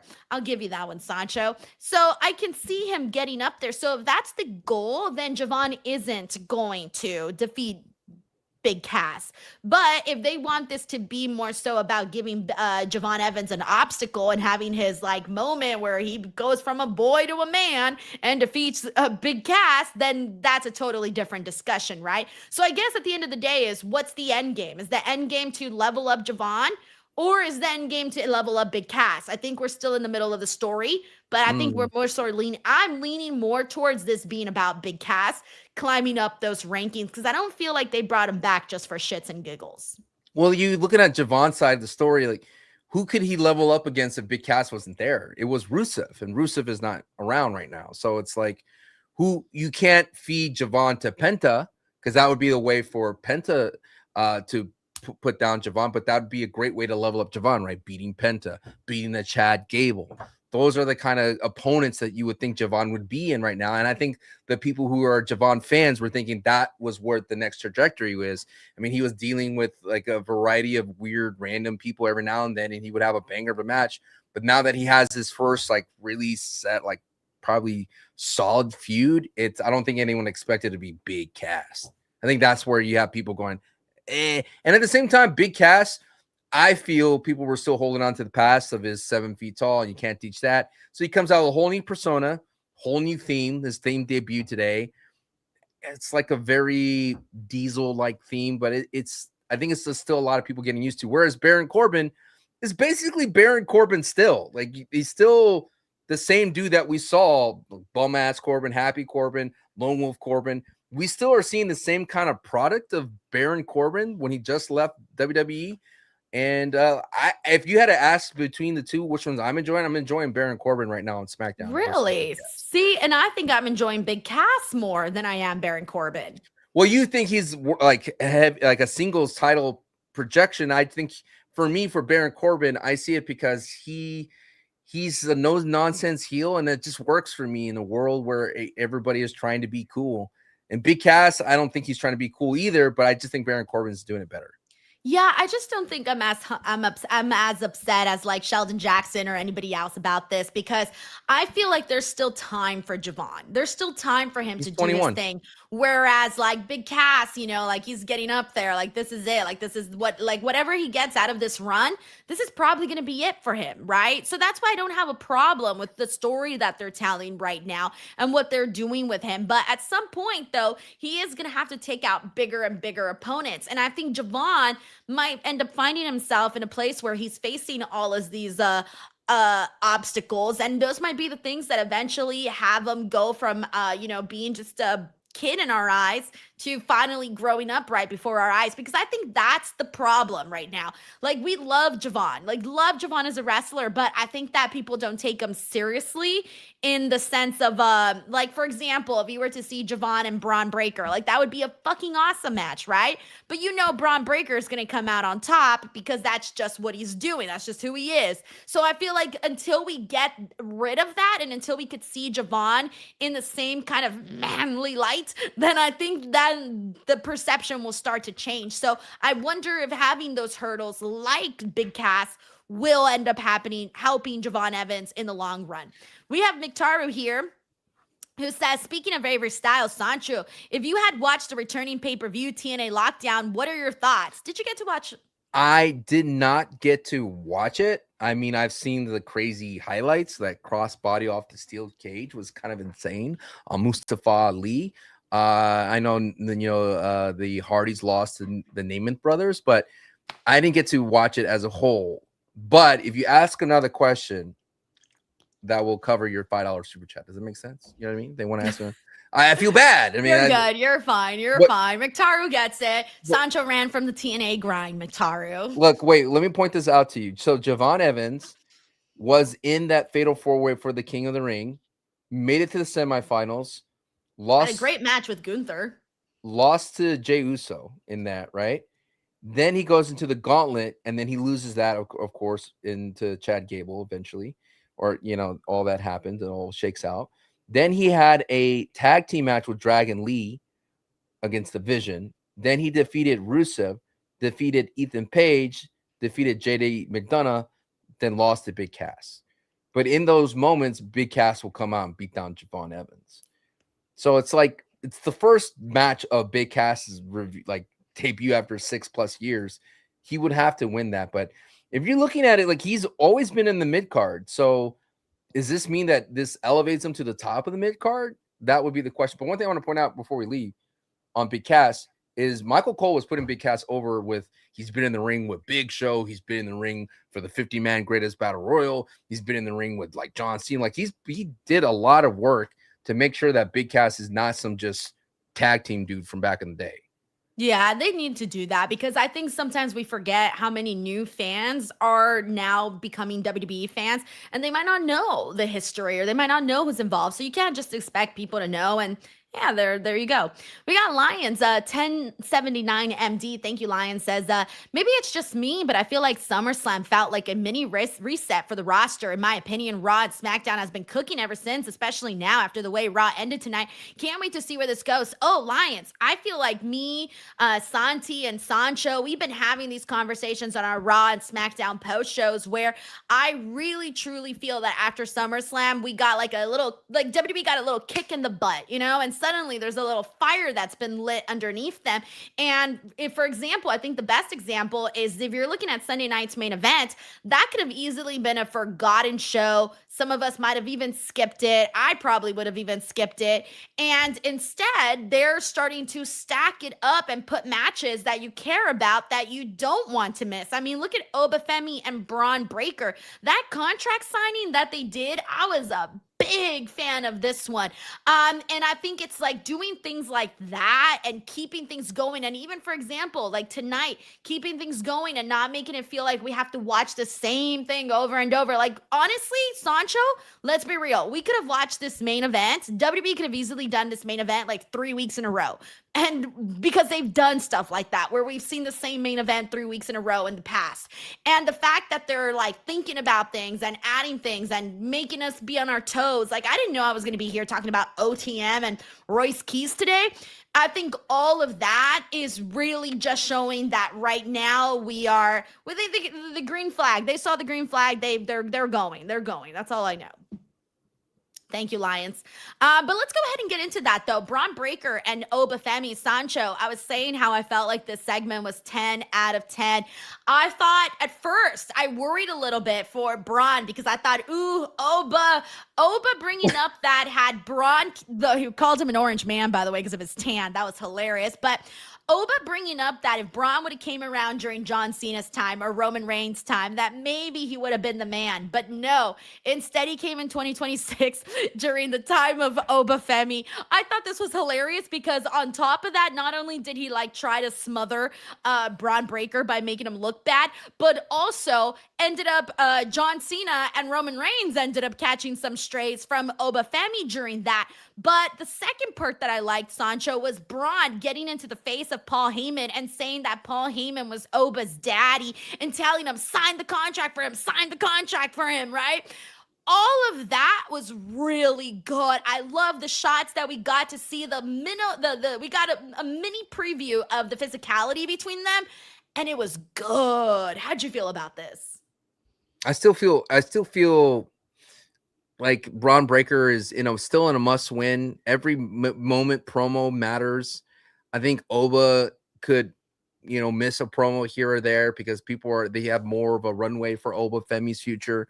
I think Bron Breakker's window feels like it's closing, and it has the threat that it could close with a bad impression, a bad promo, a flub of a line, a bad match, or bad reaction. I feel like Bron Breakker is literally on that cusp. I may be speaking hyperbolically, and I may be overstating what I believe about Bron Breakker, but I just felt like this was a must for Bron Breakker to look equivalent or equal to Oba Femi. I think having Paul Heyman be like that third wheel that Bron Breakker could manipulate into this works really, really well. And I want them to focus on that for Bron Breakker harder and less more about Oba Femi, because eventually everything he says about Oba, he needs to back up in the ring. But anything that he says with Paul Heyman, it could mature either with the win or a loss. Does that make sense? No, I get you. It's like the only safe place to land for Bron Breakker, win or lose. If he loses against Oba, he needs to lean on Paul Heyman in some sort of way. But if he wins, he could push it in the face of Paul Heyman, and then we have more going forward. Because him talking about Oba like, I'm going to make you go swim in the deep end, like Bron Breakker, like Brock Lesnar said, I'm going to make you sleep in the deep end. You're going to realize that your legs, like all that is going to fall on deaf ears because no one's ever been able to do that to Oba Femi ever. So is Bron Breakker the first to do it? I don't think you could sell me that. If Bron Breakker is going to dismantle Paul Heyman, I could buy that no matter what. Yeah, see, I was thinking also like the what if scenarios, and I think I kind of saw it a little differently. I saw it as okay, if Braun Breaker, because Braun Breaker said something during the contract signing, he said that he was going to be the guy that Oba Femi couldn't beat, right? Yeah. And I kind of like that. Now, here's the thing: when you think of Braun Breaker's portfolio, when you think of his stock, the big thing that boosted him was the Brock Lesnar feud and all of that, right? Like that boosted Oba Femi to a whole nother stratosphere. Braun Breaker, when you think of his stock, what would you put there? IC title holder, had a great run, lost the title at a very tough Mania, like really solid Mania match. Being part of the vision, the OG vision with Seth Rollins was big. Taking out Seth Rollins, that was big. Paul Heyman being in his corner, that was big. But it's not as big as what Oba Femi has done, though. Right. So that's why part of me wants to see Braun defeat Oba, which I know a lot of people are going to be like, no, Denise, we can't have that. No. But I genuinely think that Braun needs to rise build up his stock, build up his portfolio. And I think getting a win over Oba, and all of a sudden Oba's like, shit, I got too cocky. Damn, I do think that would make it that would make the playing field a little bit more interesting, because you're going to be like, oh shit, where do we go from now? Like, what do we do here? And then all of a sudden, Braun, who we were seeing doubt himself, and he was doubting himself, but then today he seemed very confident that he could actually defeat Oba Femi, and it made me want to see that through. It made me want to see him mean what he actually said. I think what it is, Denise, if you care about the future, Braun Breaker should probably win this one. You see, because we need more than one guy to be the future. Exactly. That's exactly what I'm saying. We got to slack them up. So anyways, good stuff, man. I'm really excited about it, Sancho. Like, I'm genuinely looking forward to this match. So you said that segment was 10 out of 10, even though it featured Austin Theory. You're a big fan of Austin Theory. Wow. You know what? You know turn what around on Austin Theory. You turn around on Austin Pressure. No. Yeah, you are. I was mad, Sancho. When Austin Theory came out, I was like, get his ass out of here. But when I saw that he was the one who ended up going through the table, I thought, okay, that's clearly why they sent out Austin Theory, because they weren't going to put Braun. They weren't going to put Oba.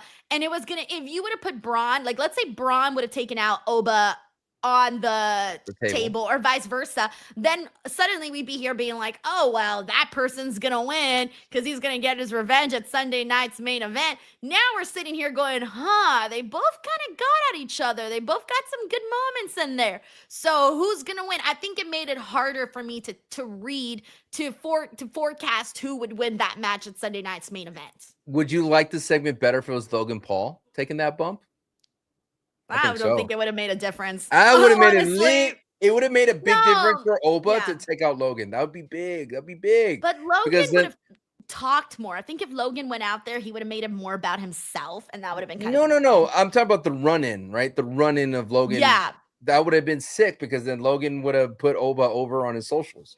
Some people not criticize you, but like when Logan Paul tweets something out, that's a big platform to be praised in. They said that Solo Sikoa, one of the funniest guys on the WWE roster. That's huge. He literally today tweeted out the Dragon Lee spot when he literally took out Ray Phoenix on the commentary table.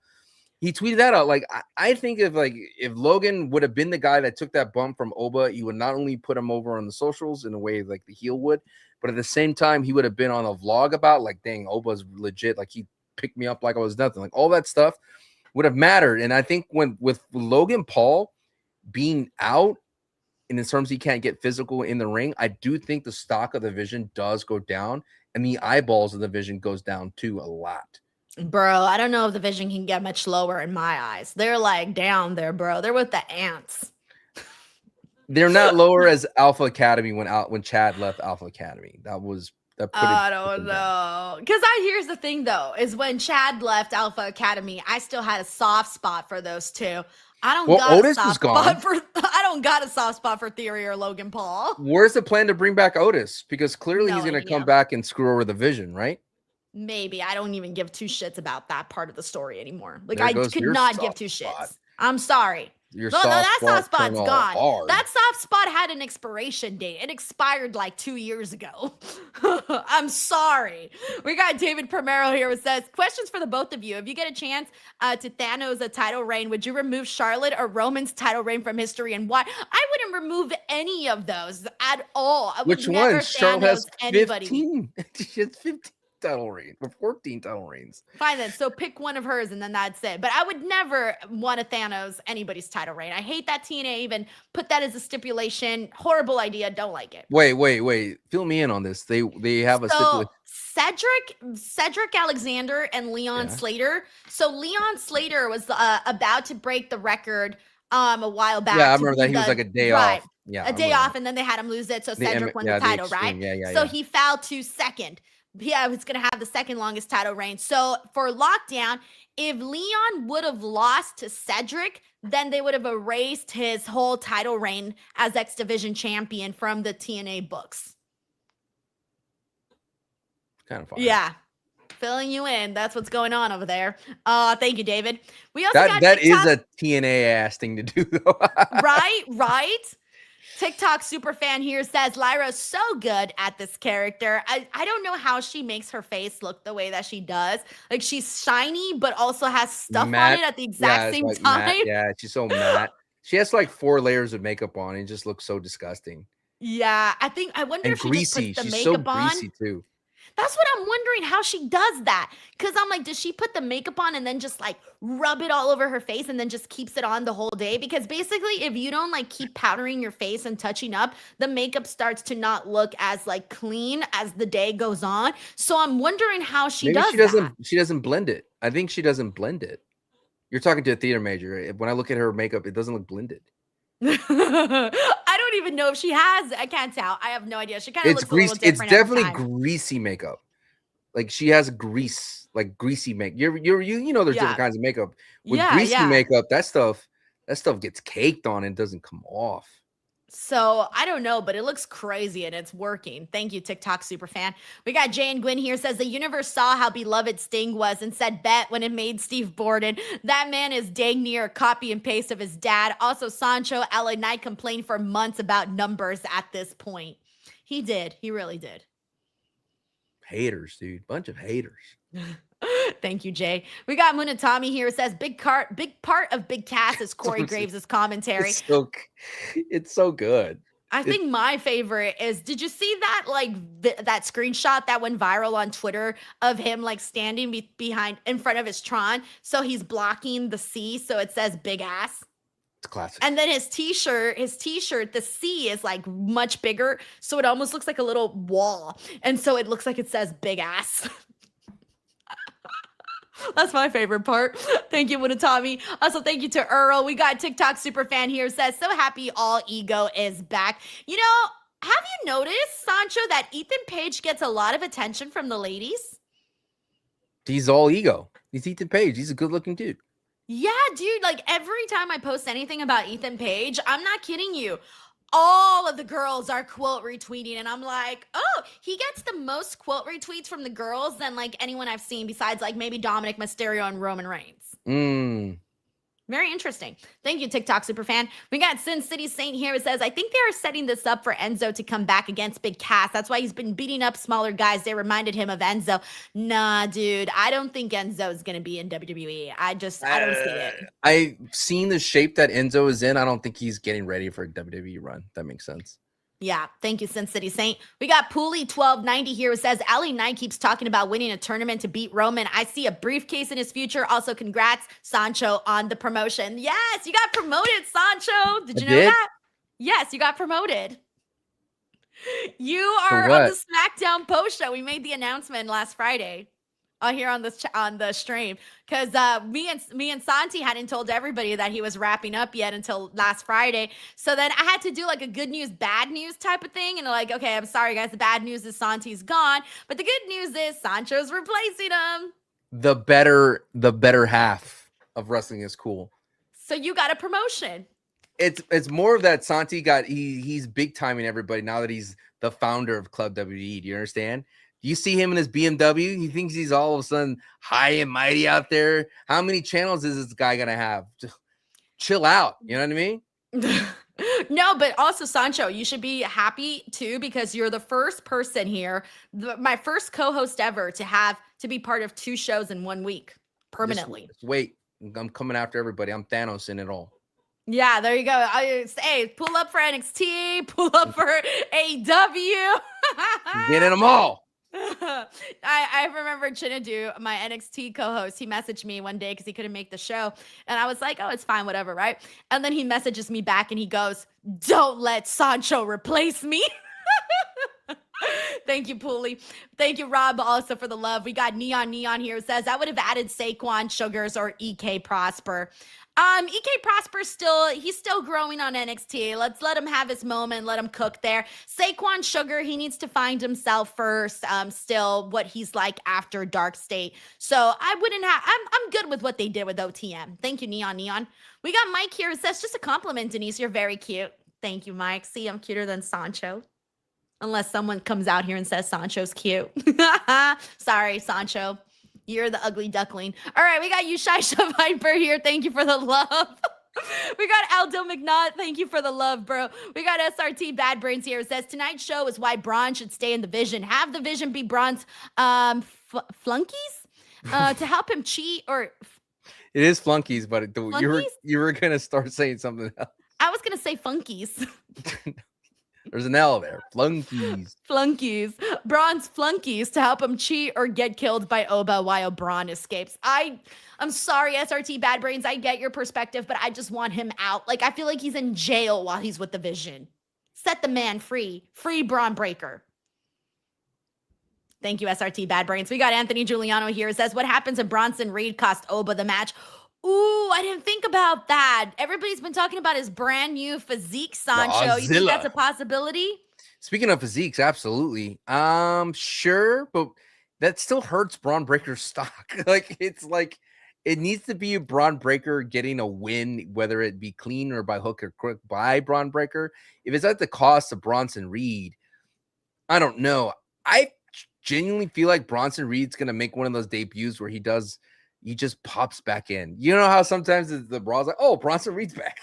I don't know if the man, the WWE does reward people putting in the time and effort to change their physique.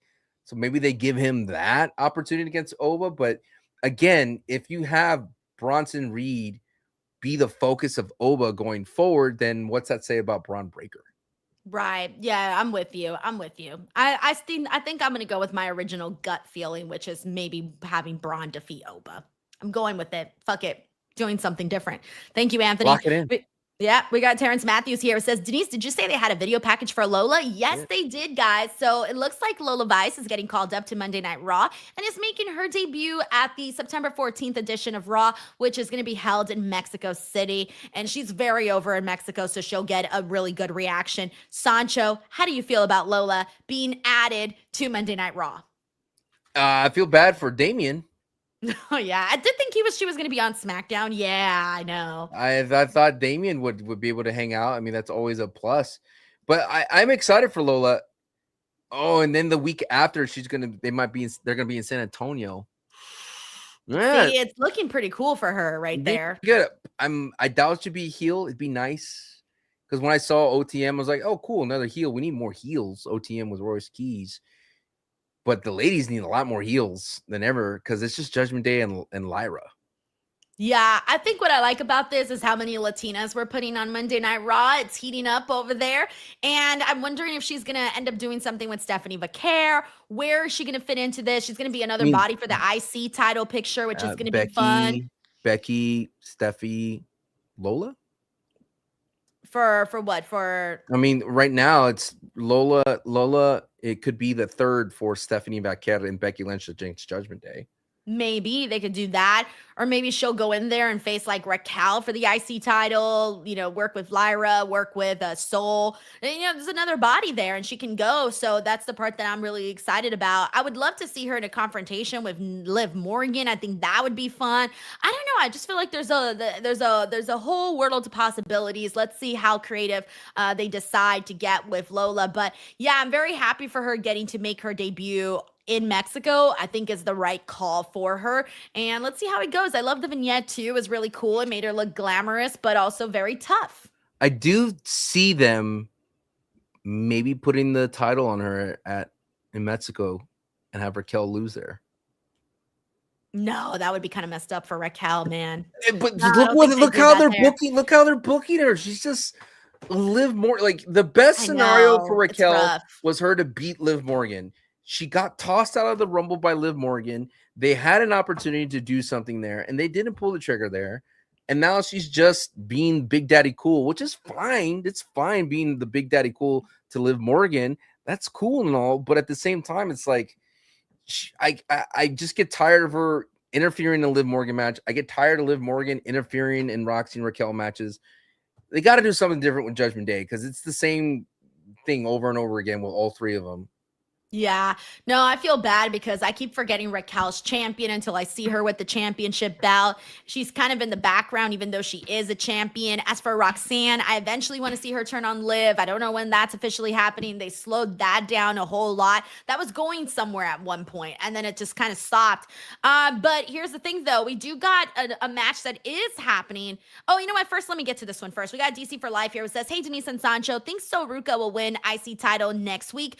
No, I don't think so. I think, again, Raquel needs to retain that. And don't forget, she's Latina too, you know, so some support for her as well. I don't think it would be messed up if they were to cut the legs off of Raquel's championship run. But How about them Cowboys? Such a big moment, and then it just kind of like flatlined after that. So we got to do something. And it's not DC for life. It's Dallas Cowboys for life, Denise. What are we talking about? I'm not talking about the Dallas Cowboys. His name, the name. Respect the super chat. Oh. Dallas Cowboys for life. He's DC for life. Okay, that's what the super chat says. Yeah, but the profile is the Dallas Cowboys. I know, but it says But DC for life. No, it's not Denise for life. No, I said DC for life. Denise. DC. Thank you, DC for life. Nuts. What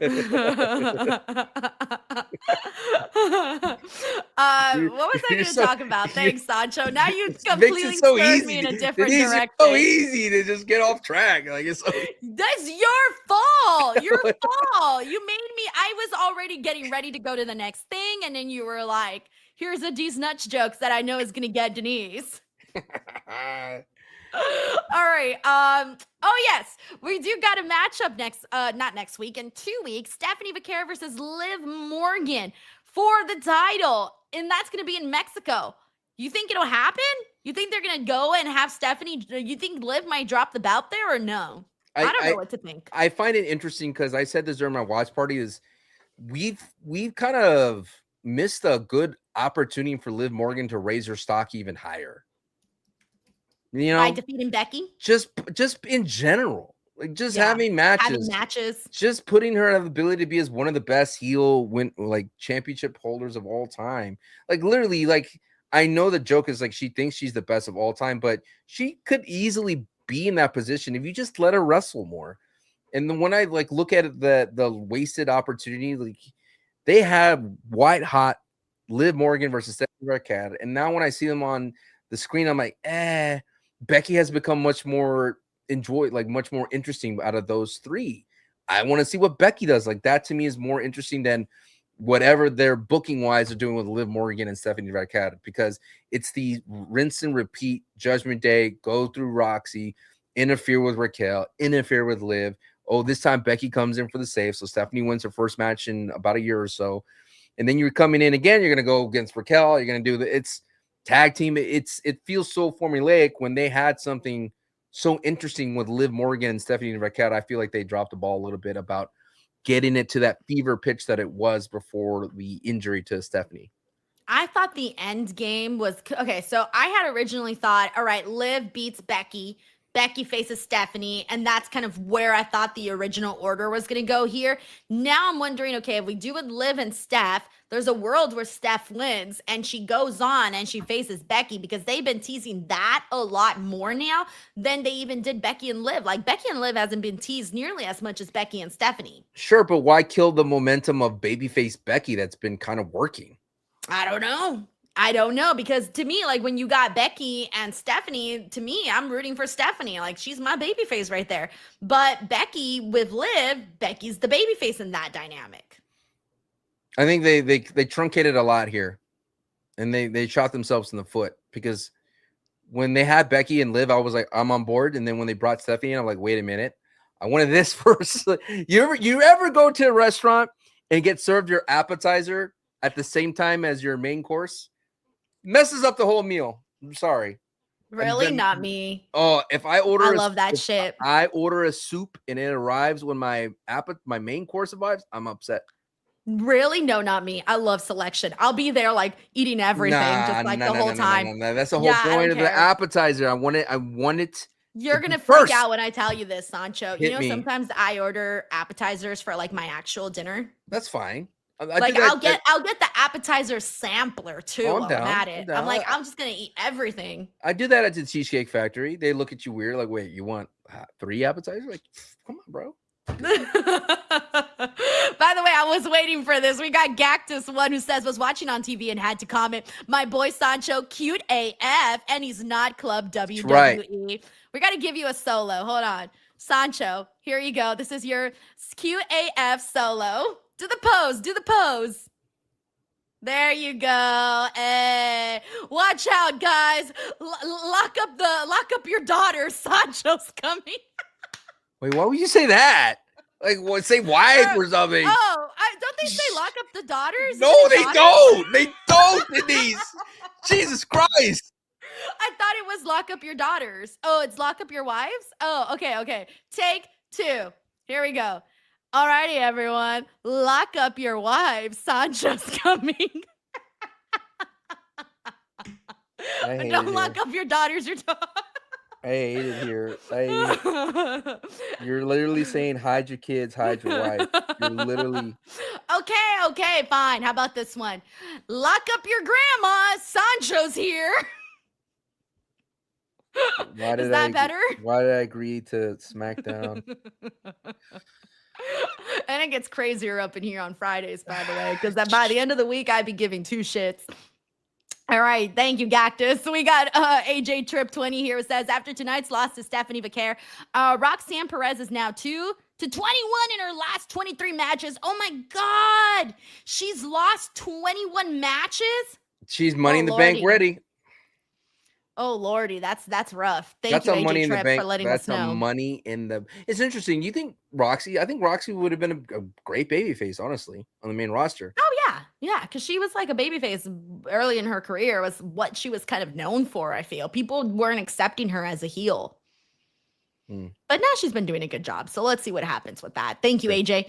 We got Terrence Matthews here. Why are we boiling the Vision down to Logan Paul and Austin Theory? I get why people hate those two, but Braun and Bronson are cool, and that's half. Yeah, but Bronson's not there, and Braun Breaker doesn't look happy being there. So I say break them up. I got this. Let's see if you walk down this path with me, Denise. It's like Saved by the Bell.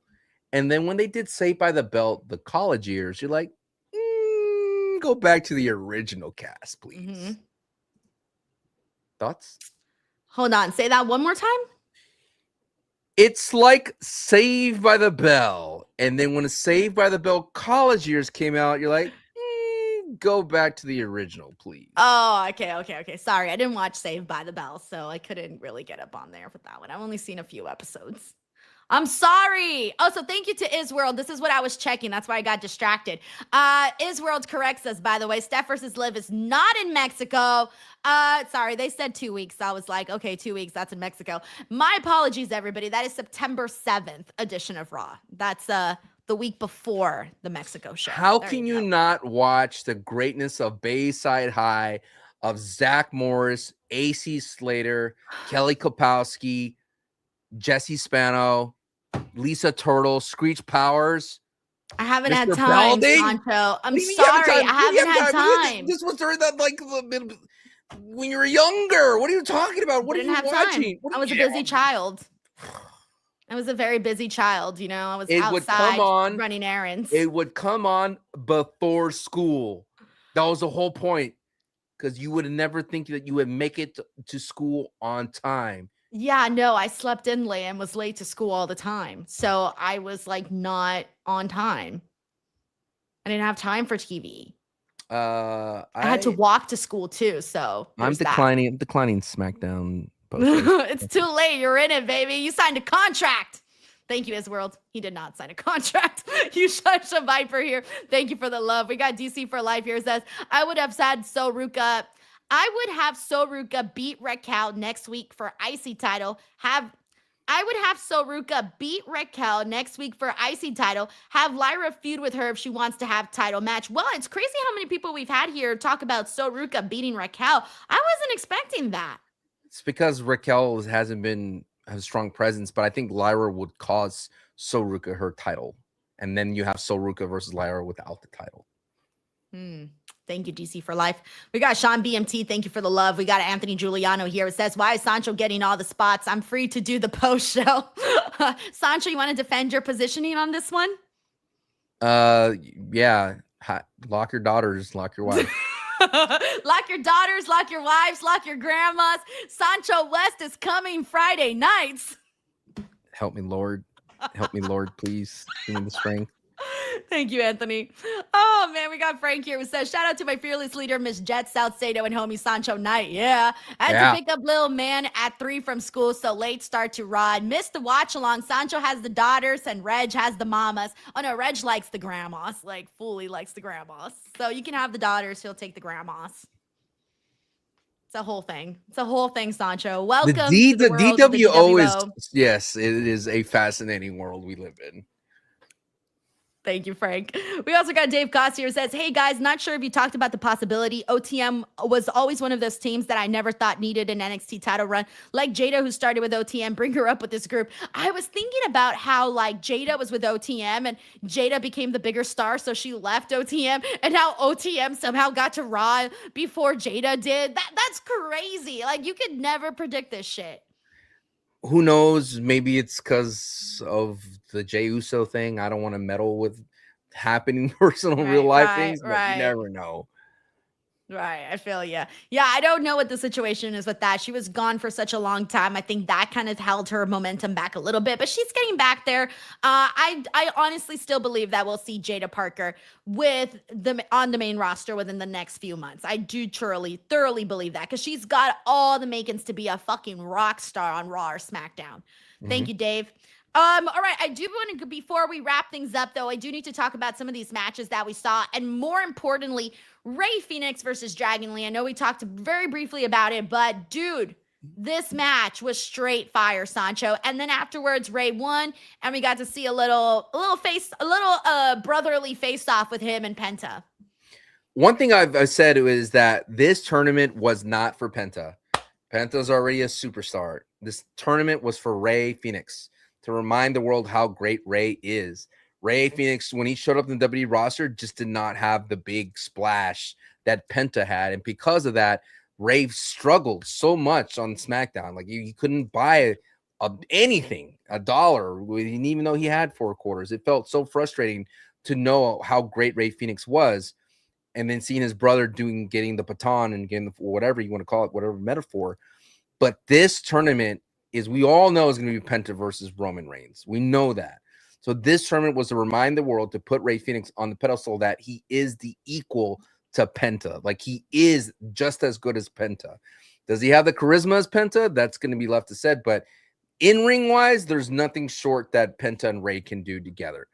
And I'm excited for the matchup. We knew that was going to happen, but this entire tournament, I thought Rey Fénix probably had the better matches between his opponents than Penta had against his opponents. I've always said that Rey Fénix is the stronger wrestler out of the two, but of course Penta has the charisma and that really cool look, so he tends to get a lot more love, I think, from the fans than Rey Fénix did. Plus, it didn't help that they were basically hiding him away and treat him like a jobber on SmackDown for Rey. Yes. But I hope that after what they saw here today and what they've been seeing in this tournament, that they don't just dismiss Rey Fénix after this. I hope that they keep him strong on the show and keep him having matches and things like that.